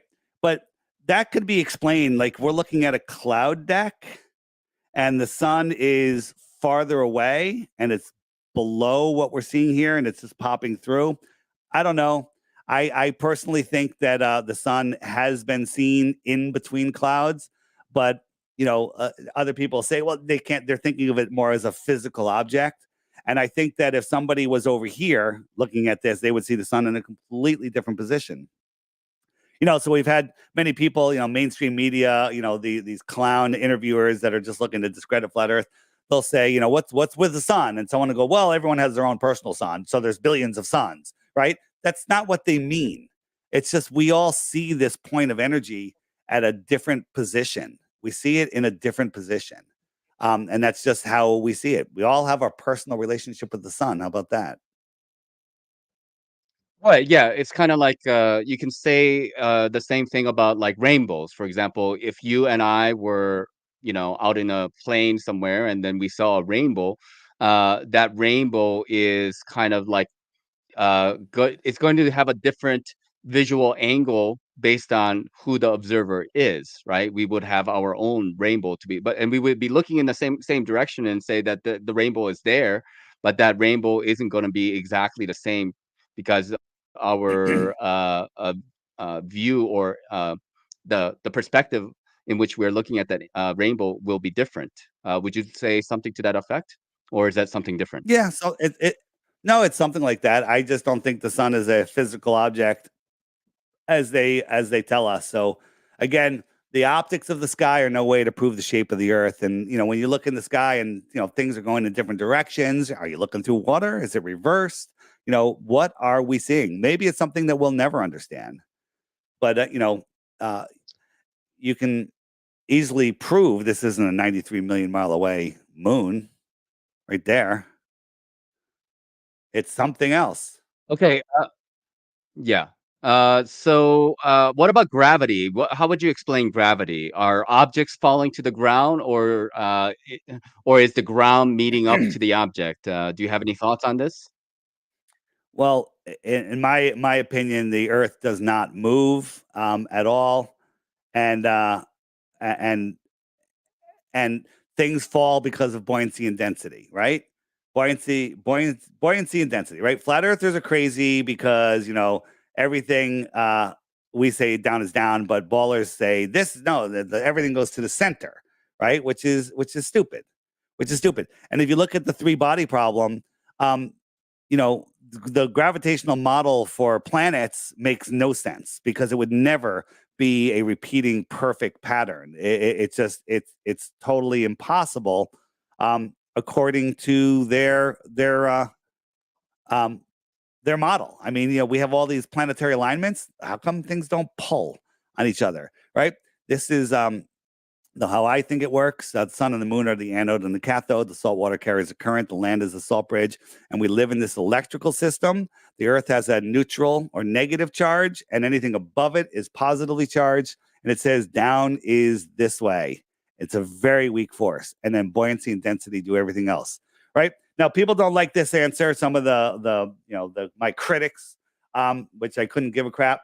But if I drop this, why doesn't it go that way or that way or that way, right? And the answer is because there's an electrostatic flow downwards. Testable, provable, right? And it could be manipulated. Everyone's seen me with the tinfoil triangle and the balloons, and we can make things go up or down depending on what charge we put into them, right? But if I snap my fingers right now and the entire earth disappeared, if I let this go, which way would it go? How would it know which way is down? So the earth, in my opinion, testable, has this electric flow to it, right? And we can manipulate that. Like when lightning strikes, things go flying. Is that because it's killing gravity for a second? Or is it reversing the polarity of the ground for a split second very strongly and sending things flying in the air? So that's my opinion on gravity, right? Buoyancy and density Yeah. sort everything Okay, else out. Okay, so everything is kind of explainable through buoyancy and density, and some people call it the incoherent dielectric acceleration. Do you believe that is the Yep. case? That sounds pretty good to me. But we can manipulate gravity, right? We can change it. We can make things go up and down, right? So if we're able to do that, that's something that we can manipulate. So I'll just show real quick. You've seen this, right? We got the balloons here, and this thing is just neutrally floating above the ground a couple of inches, and then we add a positive charge to it. And as we add the positive charge, so we're changing the variable and it goes down. Positive charge, it goes down. Did we change gravity or did we change this electrical charge? We discharge it and it goes up, right? Discharge, it goes up. And this one, negative charge, it goes up. Turn it off, it goes down. Negative charge again, it goes up. Keep the charge in there, it stays up. Right? So what are we doing? We're manipulating the electric charge. This is MIT's silent drone, right? No moving parts. It's flying. Are we making it anti-gravity, or are we making it have a different attraction to the earth, a repulsion of the earth from the earth, right? So this thing is flying because of its electrostatic potential. We just did that. Now go in your model, and not yours, but the globe model. Show me how you manipulate gravity. Show me how you prove that. And here's the thing: the globalists say that it's 10 to the electrostatic force is 10 to the 36 power more stronger than gravity. That's a number you can't even fathom, right? So if the weak electrical force is making things go down, and gravity is 10 to the 36 less powerful, that means gravity is zero. Zero, right? 10 to the 36 less than that force is zero. There you go. There's my thoughts on gravity. Okay, are you That's are my you there? thoughts. Good. Can I share yeah, can I share a video with you? It's only about a minute and a half long, and then I wanna get your thoughts on what you think is going on there, if you don't mind. Sure. Sure. Go ahead. A slinky will only stretch when there is a force being applied. You can test this for yourself. You cannot stretch the slinky without a force. This is something important to note as it will make the following experiment much easier to understand. When we have a bottle with water and it's connected to the earth, we can experience weight and buoyancy, which are effects of a force or motion. For example, something that's more dense or heavier than the water by volume, like the slinky, will sink or appear to go down, and something that's less dense, like the ping pong ball, will get pushed to the top or float. If I glue the ping pong ball to the top of the slinky so it can be one unit, we can experience a density gradient. The more dense material at the bottom and the less dense at the top. Also, the fact that the slinky is being stretched shows that there is a force present when connected to the earth. However, as soon as I release the bottle into freefall, the buoyant force of the ping pong ball and the weight of the slinky completely vanish along with the density gradient. The slinky is no longer at the bottom and the ping pong ball is no longer at the top. Also, the fact that the slinky is not being stretched shows that there's no force present. Acceleration requires a force. No force in freefall equals no acceleration in freefall. Okay, what are your thoughts on that video? Do you have any opinions? My thoughts on that is that you're moving it through the the electrostatic flow, and it's changing how it behaves. I mean, that I believe he believes that the Earth is rising at 9.82 meters per second, right? If that was the case, wouldn't it have to keep accelerating to create their gravity? And then the Earth rising at constantly rising, does that mean the stars are rising with us? That we live in a dome, the whole thing is rising? Where's it going? What's making it rise? I mean, there's too many questions there. And then if you go biblically, the Earth Well, does I not mean, move. okay. I mean, that like I I'm not even asking about whether the Earth is rising or not, but why do you think that there is no show of buoyancy? Like you can see that the slinky and the ping pong is showing a density gradient, right? Like the heavier material is sinking to the bottom, right? And then the ping pong ball is still floating on top of the water, correct? Right? When you are holding that up. But when William lets go of the Yep. bottle, then the slinky and the ping pong ball goes right into the middle. Like split second, soon as he lets go, Yeah. it goes right into the middle. How would you be able to explain that in your model? Because the density of the water is now falling, so it doesn't have its weight. It doesn't have its weight going down because it's free falling. So there's no the water is still the same density. I guess that's not the right word, but because it's free falling, it's not having that weight. That's how I see it. And why would it change if it's free falling? If I The weight. yeah, I'll tell you, if I had Go ahead. a ball of water, let's pretend I could have a ball of water, and I put it on a scale, it weighs 5 pounds, right? And now if I drop the ball of water in the air, it's no longer 5 pounds because it's free falling. So it doesn't have that weight anymore, right? The scale, if I dropped it with the scale, it would have no weight. But then when it hit the ground, it would get its weight back when it stops moving. Well, it would So I be think more it's than the weight if it actually impacted the ground, right? Because the absolutely. weight is the No, I'm with you there. When it hits the ground, it'll have an impact, and his also had an impact too. What does he show that when it impacts? But as soon as that water is not free falling anymore, it now has the pressure that it had. It has its weight back, and then you have your buoyancy and density gradient. It seems pretty simple to me. Okay.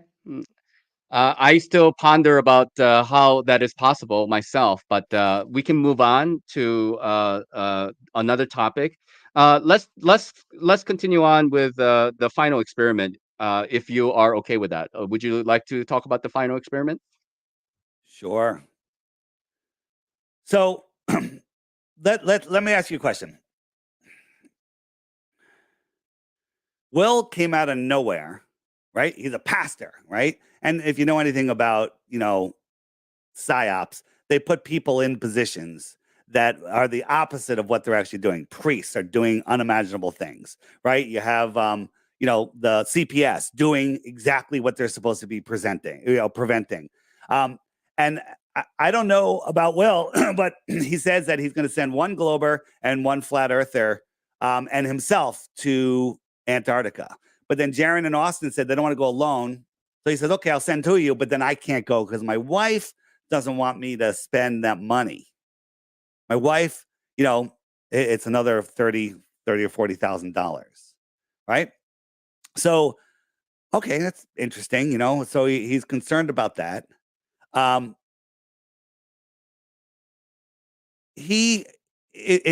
let's look into his life, right? Back on November 9th of 2021, he had a lawsuit against him for unsuitable investment and breach of fiduciary duty, and he settled for $10,100 out of a $218,000 lawsuit. Okay, so people make mistakes.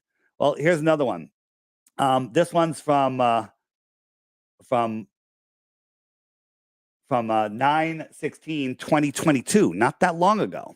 Negligence, professional negligence, violations of law, unsuitable recommendations, breach of contract, breach of fiduciary duty, breach of securities laws and regulations, and he settled for $225,000 out of his own pocket. Ouch. Ouch. All right. Let's look at another one.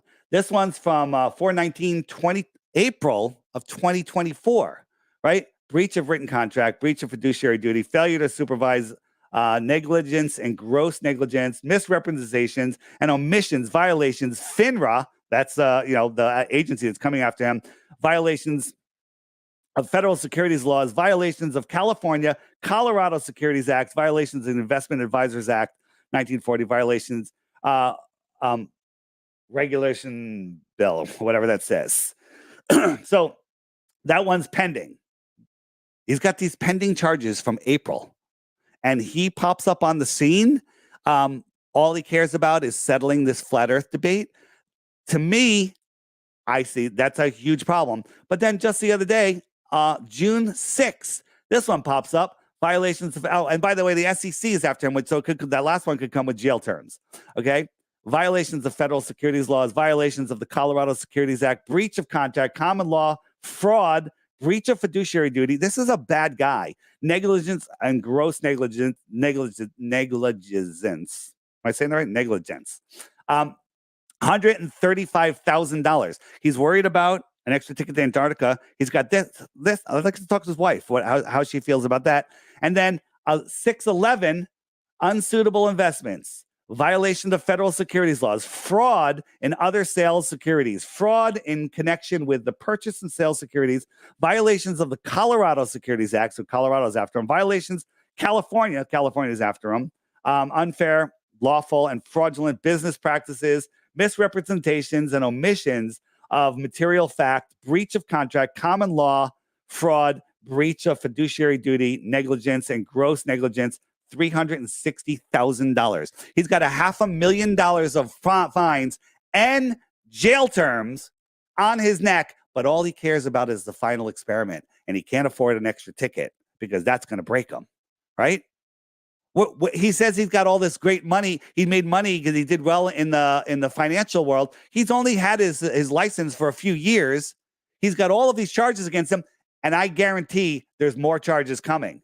Give it another couple of days or weeks, and I bet you this list piles up to more than 5. So he comes out. Oh, is that not showing? Am I not showing? Why isn't that showing? Damn it! I actually was showing that while What are you not showing? I see your let me just background. I mean, I see your yeah, background no, here. I get it. This is there you go. So I'll just go back a little bit here. So here is the first one. 200. He settled for $10,000, and then this one that I read to you. He paid $225,000 out of his own pocket. Right. This one is still pending. This one, $135,000 is what they're asking for, and then this one is $360,000. I just read those to you. So all of that is pending, and all he cares about is settling the flat Earth, globe Earth debate. Now, if you know anything about crisis actors, shills, like Bob the Science Guy, he had charges because he was a doctor. He was prescribing to women in trade for blowjobs, right? He was about to go to jail. Charges disappear on the scene.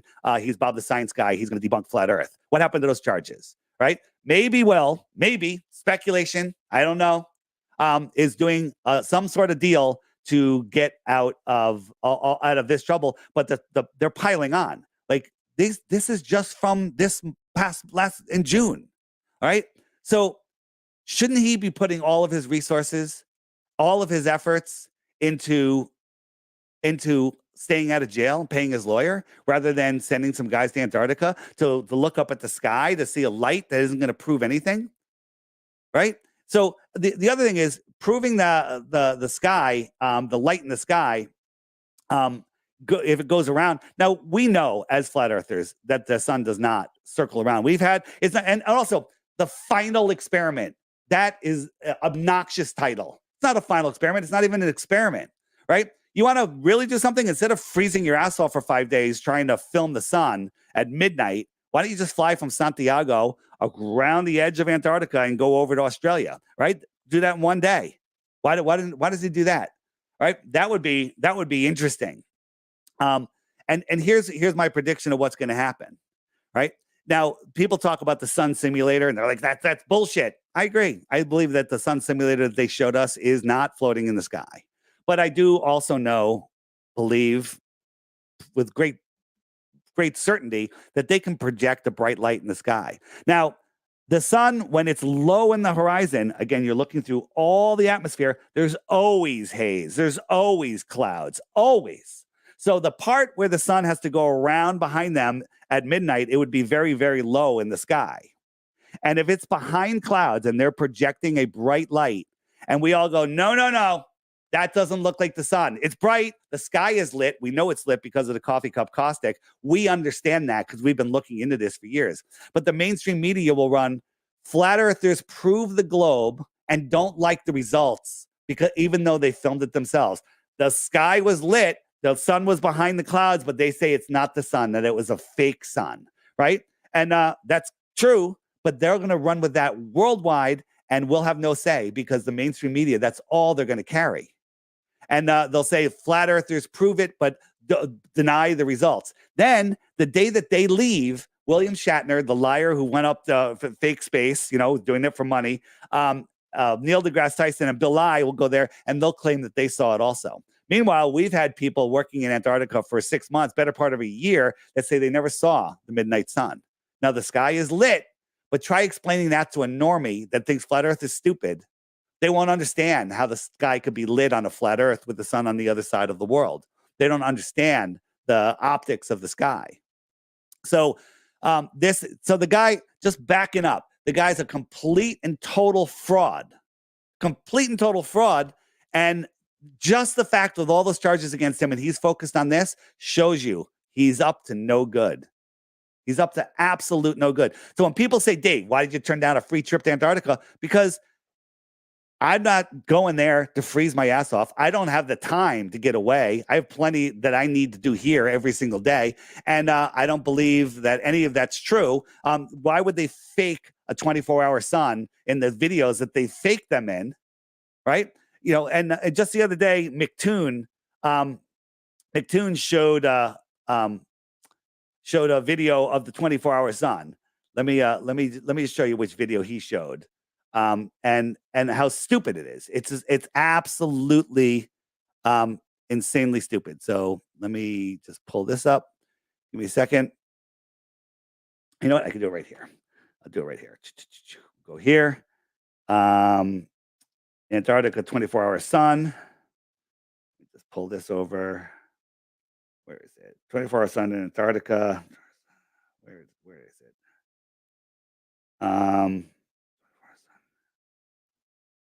Where is it? It is. Give me a second. I'm going to find it. So this is what. Where is it? You know what? Let's go to my history.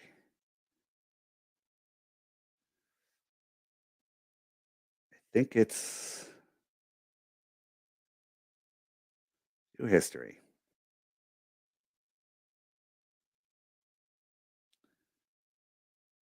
There it goes. All right. So this is the video that McToon brought up. Said, oh, look, there's the 24-hour sun. I made this video. I added 2 more suns. Right? This is his proof. I don't get $80 million a day. I get 0. Right? I did this. So that's his proof. His proof is nonsense. But if they see a bright spot in the sky behind clouds, they are going to claim victory no matter what we say. Even if we agree ahead of time that if we don't see a crisp, clear sun, that if we don't see a crisp, clear sun, that it doesn't prove flat Earth. That's what they're going to run with. And you have to trust Will. You know, if he agrees, like, yeah, I'll agree that you know, that doesn't prove. They're going to run with that story. Why wouldn't they? Right? Now think about this. We know that the globe lie is the most important lie that they have out there, right? Do you not think that they're going to lie? Do you not think that they're going to pull some shenanigans? And this guy, this fraud, this financial fraud that's in huge trouble, and you know, people say that he's a millionaire, he's a billionaire, whatever, and he kind of ran with that story. Meanwhile, he invites Joe Hill down there to debate McToon at his church, and they paid for Joe's hotel, but his credit card bounced. Okay, what's up with that? Right? Like, I think this guy is on the brink of disaster, of losing his entire life, and he is desperate. This is my opinion. To work his way out of this shenanigans that he's in, and he's full of it.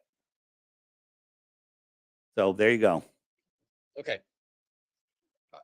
Okay. So, what are your suggestions for anybody who might be interested within the flat Earth side who is being offered a ticket to go to Yeah. Union Glacier Base down there? Like, would you suggest that nobody should go and No, see, accept this free ticket?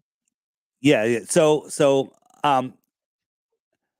they're trying to put us through between a rock and a hard place, where you know, if we don't go, then they're going to claim victory. Oh, flat earthers are afraid, you know, and they'll just be like, they're afraid. You know, we're just going to go, and we filmed it ourselves. But I think if we go, it could be, you know, they could just take our video and say that we're denying reality, because a bright sun, a bright light behind the clouds with a lit sky, they'll claim victory. They don't care what we say.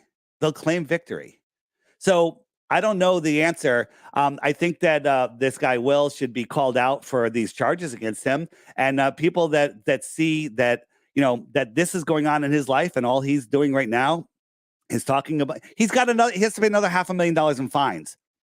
Well, you're rich. Just why don't you pay for that extra ticket?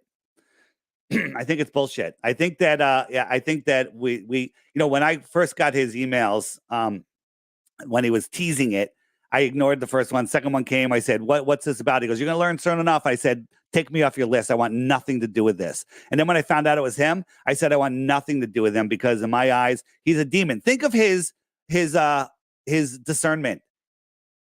His buddy is McToon. Okay? We all know what McToon is, right? His good buddy is McToon. All right? That's his discernment. The guy has no discernment. He's a liar. He's a cheat. He's under serious allegations. He could be going to jail. He's paying millions of dollars in fines, and there's probably more coming. And all he cares about is settling this debate. Bullshit. He's a liar, a deceiver. And I believe that, my opinion is that this whole thing with Neil deGrasse going and William Shatner and Bill Nye, the day after they leave, why not, why, if they crossed over, if they're there without us, they can claim anything they want. That's another issue. And they're going to get special access to an area where they can fake some other. How hard is it to fake a video of them filming the sun down there? Maybe they'll film one with a really crisp, clear, sharp sun. Like, you should have stayed one more day. And another thing is, they're arriving on December 14th. The elite love that date. What happened on December 14th in 2014 or whatever the year was, right? At that school in Connecticut, December 14th.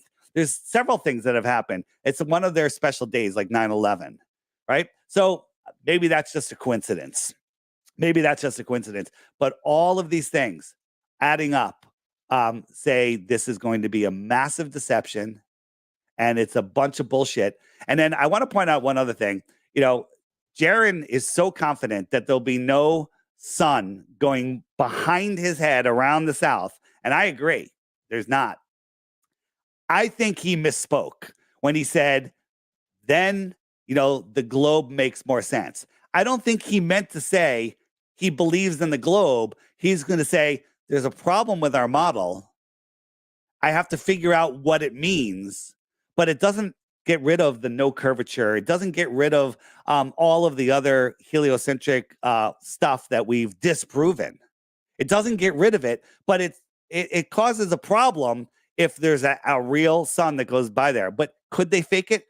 They got friggin' dinosaurs and dragons and cities floating in the sky. You don't think they could put a bright light behind the clouds in Antarctica? And maybe in Antarctica, it's even easier because maybe they're close to a dome. Maybe, right? But they're because there's so few people down there, maybe they can have this elaborate setup and make it look really good. Maybe. But again, it's not an experiment. It's stupid, right? Fly people from Santiago to Antarctica, prove you're in Antarctica, take off again, follow the coast for 8 hours, and then fly to Australia, which would take you another couple hours. All right. They can't do that. They can't do that because we don't live on a spinning, stupid globe. There you go. Okay. Okay. Thank you for that, and I appreciate your views, Dave. But so I guess my opinion on the matter is that Jaron can probably speak for himself, but you've known Jaron very closely, and you probably knew that he didn't actually mean that it's gonna be more on the globe side or whatnot, right? But it's just that maybe he just misspoke, as you said. It is more on the globe side. Sorry, go ahead. I agree with that. It is more on the globe side. If we see a sun going around, that matches the globe model more than it matches the flat Earth model. The flat Earth model really doesn't have a good explanation for that, and the globe model does. Does that make the Earth a globe? No, because. One, first you have to verify, was that real? What did we see? Maybe there's another explanation, but it doesn't get rid of the no curvature. It doesn't get rid of the no motion. It doesn't get rid of all of the other proofs that the Earth is a level stationary plane, right? It's an issue, but I think he's so confident that if they try to fake it, he'll be able to expose it. But if there's a bright light in the sky and the sky stays lit, doesn't matter what we say. They're going to run with the story. Flat earthers prove the globe and don't like the result, even though they filmed it themselves.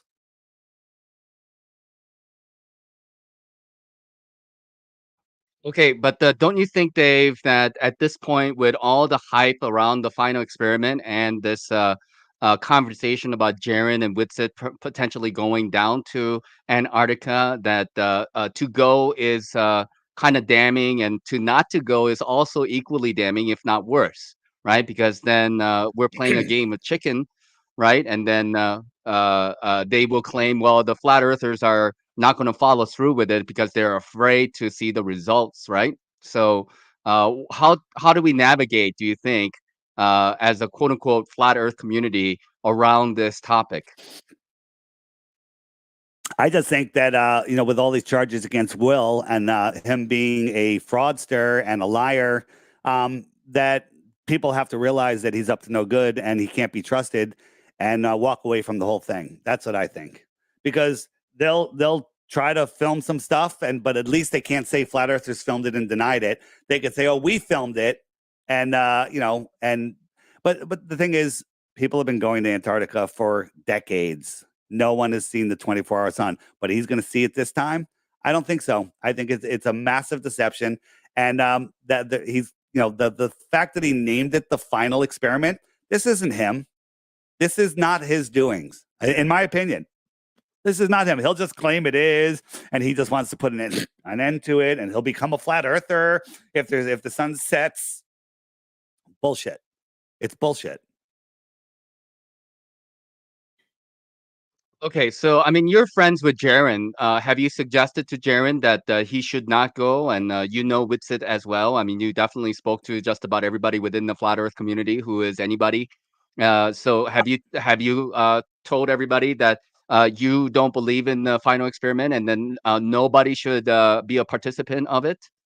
Is Well, that his because that's how opinion you feel is, about it, basically, right? yeah.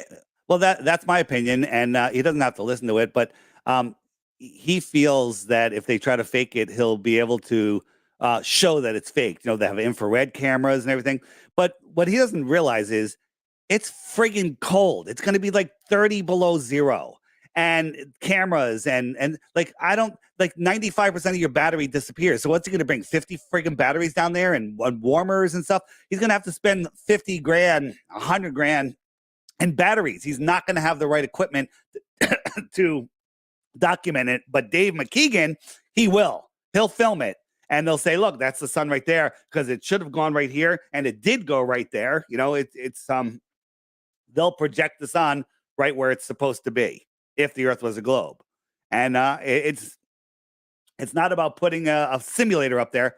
It's putting a spotlight up there, right? Maybe they do it from a helicopter. Maybe they do it with a hologram or whatever.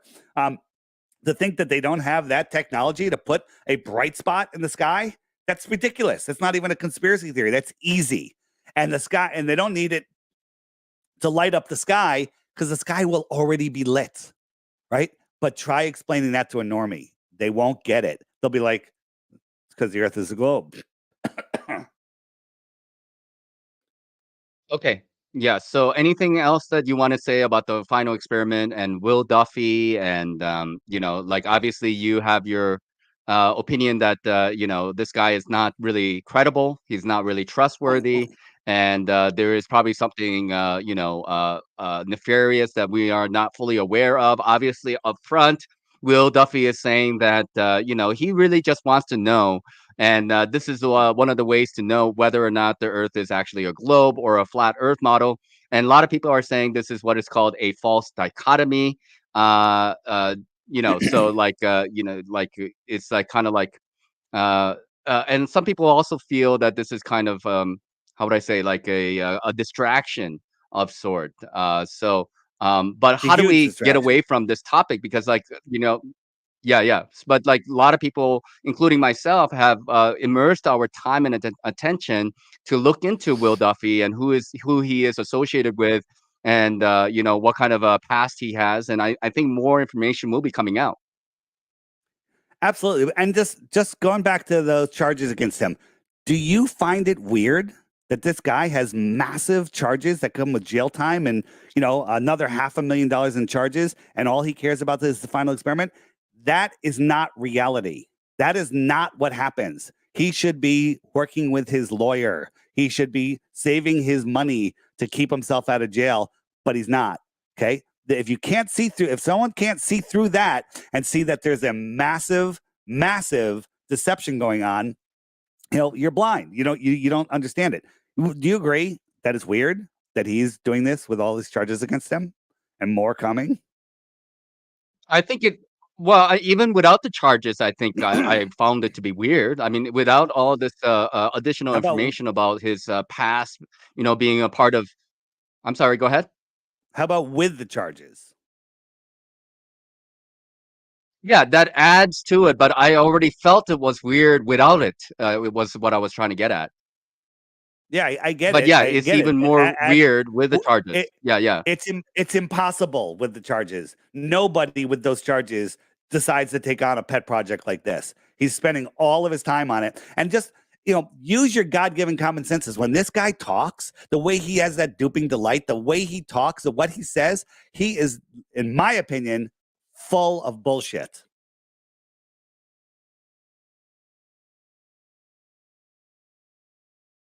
Okay. Yeah. I mean, I don't disagree. And, like, as Dave, that this is a very big lie. And, like, I don't know exactly when it began, probably like early 1900s, 1800s. I don't know when they start to, because, like, I think I've heard cases of people being actually, because that one old lady that you interviewed long time ago who was like 100 years old or whatever, she remembers being taught about the flat earth cosmology at school when she was younger. Wasn't that correct? That is correct. Ruth, she it was that was in the 1930s, but we found people since then in the 1950s, early 60s. They were still teaching globe and flat because they didn't know, right? That's all of it changed, very much more recently than you believe. But we didn't have the internet back then, and when they changed the books, they changed the books, and that's what people believe. They were teaching both, or they weren't really even talking about it as much. But when the Rockefellers took over the school system in 1902 or wherever around there, um, that's when they started it, squeezing it in there. And there's so many articles, of people being sued, teachers being sued for teaching heliocentrism, and we just didn't have the communication that we have now. So it's way more recent than people realize. Yeah, yeah. So like I mean, would you say that the people at the very top, or some percentage of the people who is perpetuating this globe lie, must be aware that the Earth is flat, and they're lying deliberately, right? So I'm sure people have asked you, like, I mean, I imagine that is the case. Yes, Dave. Say that again. Sorry. Did you hear me?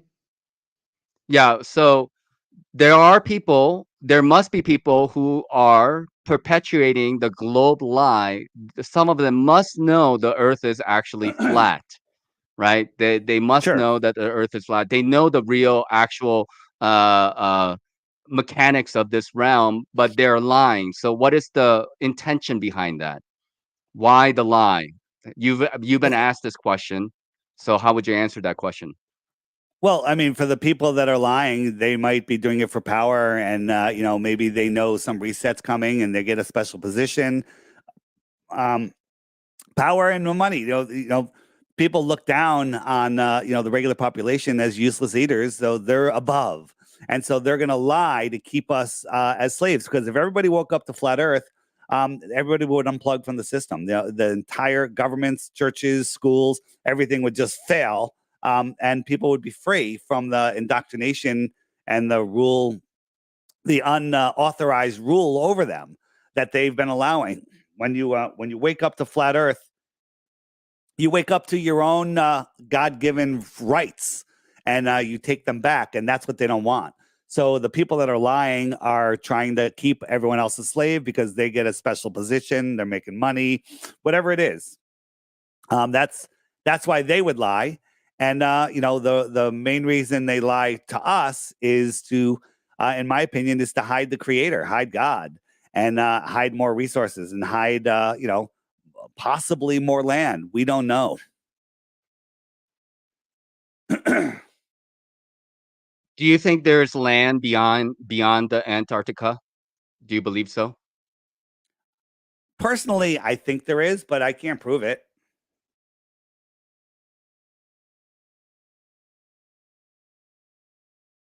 Okay. Um, Yeah, so I guess that's all really there's to say about the final experiment. But obviously, we still have like 5 months yet because it happens in December, and I think Jaron is still serious about going. I don't know what Witz's position is. I'm sure they will make an announcement. I don't know what the deadline is, and as far as like they have to decide by when. I don't know if the tickets are already bought or not. So I guess only Will Duffy knows in regards to all this. But I guess other people are also interested in going, like Alex Stein. Uh, Tim Pool is, I guess, going to be funding him to go. So who knows? Maybe more people will be going down there to find out what's going on, I imagine. Maybe. Okay, I know it's pushing 2 hours, but I do want to get some thoughts on spirituality and about God, and then maybe we can end the conversation there. I know you have a busy schedule, and I really appreciate you spending the time with me to answer these questions. So thank you again, Dave. Yeah, no worries. So, what are your thoughts about spirituality? Do you have any practice? Do you follow any kind of a religion? So when you say religion, spirituality, I have my personal relationship with the Creator.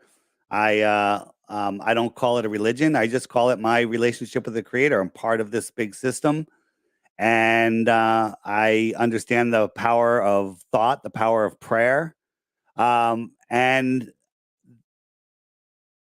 I mean, I guess that's very spiritual. And I also believe that if everyone's good to the person to their left and also good to the person to their right and the person in front of them and the person behind them, the world will be a better place. But there are people that are lost and don't have any spirituality that claim that they're Christians, that claim that they're spiritual, whatever, and they actually do a lot of shitty things. I just try to do the best that I can. I have purpose. My purpose here is to wake up anybody that wants to wake up. I get messages from people all the time. You woke me up. I thought it was stupid. Somebody just wrote in the chat they're getting divorced, probably because their spouse won't wake up. And I think that this world is being hidden from us, and they're pitting us against each other. I don't think that there's systemic racism. I think it's all made up. I've really never experienced racism anywhere, and except some NPCs that are just follow the news and like, oh, I hate Jews, I hate black people, whatever it is. It's just because they're stupid, but you just ignore them, and they say birds of a feather flock together. People who think alike are attracted. People who have the ability to discern and the ability to appreciate and the ability to love. This world is made out of love, right? People love dogs because dogs show unconditional love, right? The fact that dog backwards is God is just a coincidence, right? It's this world is an absolute amazing place. We have an amazing future if people would just do the best that they can. If someone's not doing doing the opposite of what you like, great. Now you know what you need to do. You don't need to attack them. You need to set a better example. Do the opposite. I don't like something that's over there, so I'm going to do something over here. Rather than attack that person, I'm going to do the best that I can over here and set a good example. And there's so many people that do that, but there's a lot of people that just get caught up in the emotions and the accusations, right? I think Jaron is a good friend of mine. At least he is to me. Hopefully, I am to him. And I think there's not a dishonest bone in his body, and that there's so many people that could help him, but instead, a lot of people are attacking him. For trying to sort this thing out. But the whole thing with Will Duffy, I just want to double back on that is. He's a proven scammer, a liar, a securities fraud. He's this entire thing is a setup. Who set it up? Not him. All right. It's It involves NASA, right? This is the deception. He thinks he's going to convince the world that that the Earth is a globe with this experiment, and for it, he might get pardoned or whatever, or get great wealth or whatever it is. But he's certainly, if he does this and pulls it off, and it goes viral in the mainstream, which it will, he's going to be rewarded for that, in my opinion. So back to spirituality. I don't, that word, a lot of people say that's very new agey, very new agey. It's about understanding without a doubt, without any doubt. Like if you have doubt that there's a creator, you're disconnected, right? I have zero doubt. I am 100% positive there's a creator, and I'm doing my best to have the best relationship and serve the creator the best I can. And the way I can tell I'm serving the creator is it feels good for me. It's what I want to do, right? I have no discord when I'm doing the right thing. When you're doing something evil. Could you imagine being McToon? Could you imagine being Will Duffy, right? With doing all of this stuff and knowing it's wrong, right? I couldn't even imagine, nor do I tell you, imagine that. Don't imagine that, because imagination is what makes this world. Your thoughts create your reality. So once you start doing the right thing, you'll know it. And life is amazing that way. So there you go. And for those of you that think that you can do better than me, which maybe you can, please go do it. Maybe I'll inspire you to do what I'm doing, right? Go out there and do your best to help wake up others. It feels great. We all love waking other people up to the globe lie because it frees them from the matrix. So there you go. Thank you very much, Dave. The last thing I just want to clarify with you is that you know that you're serving the creator because it feels good to you. Did I understand that correctly? Yeah, let me clarify. When you do good, when you do, you don't break natural law, it feels good.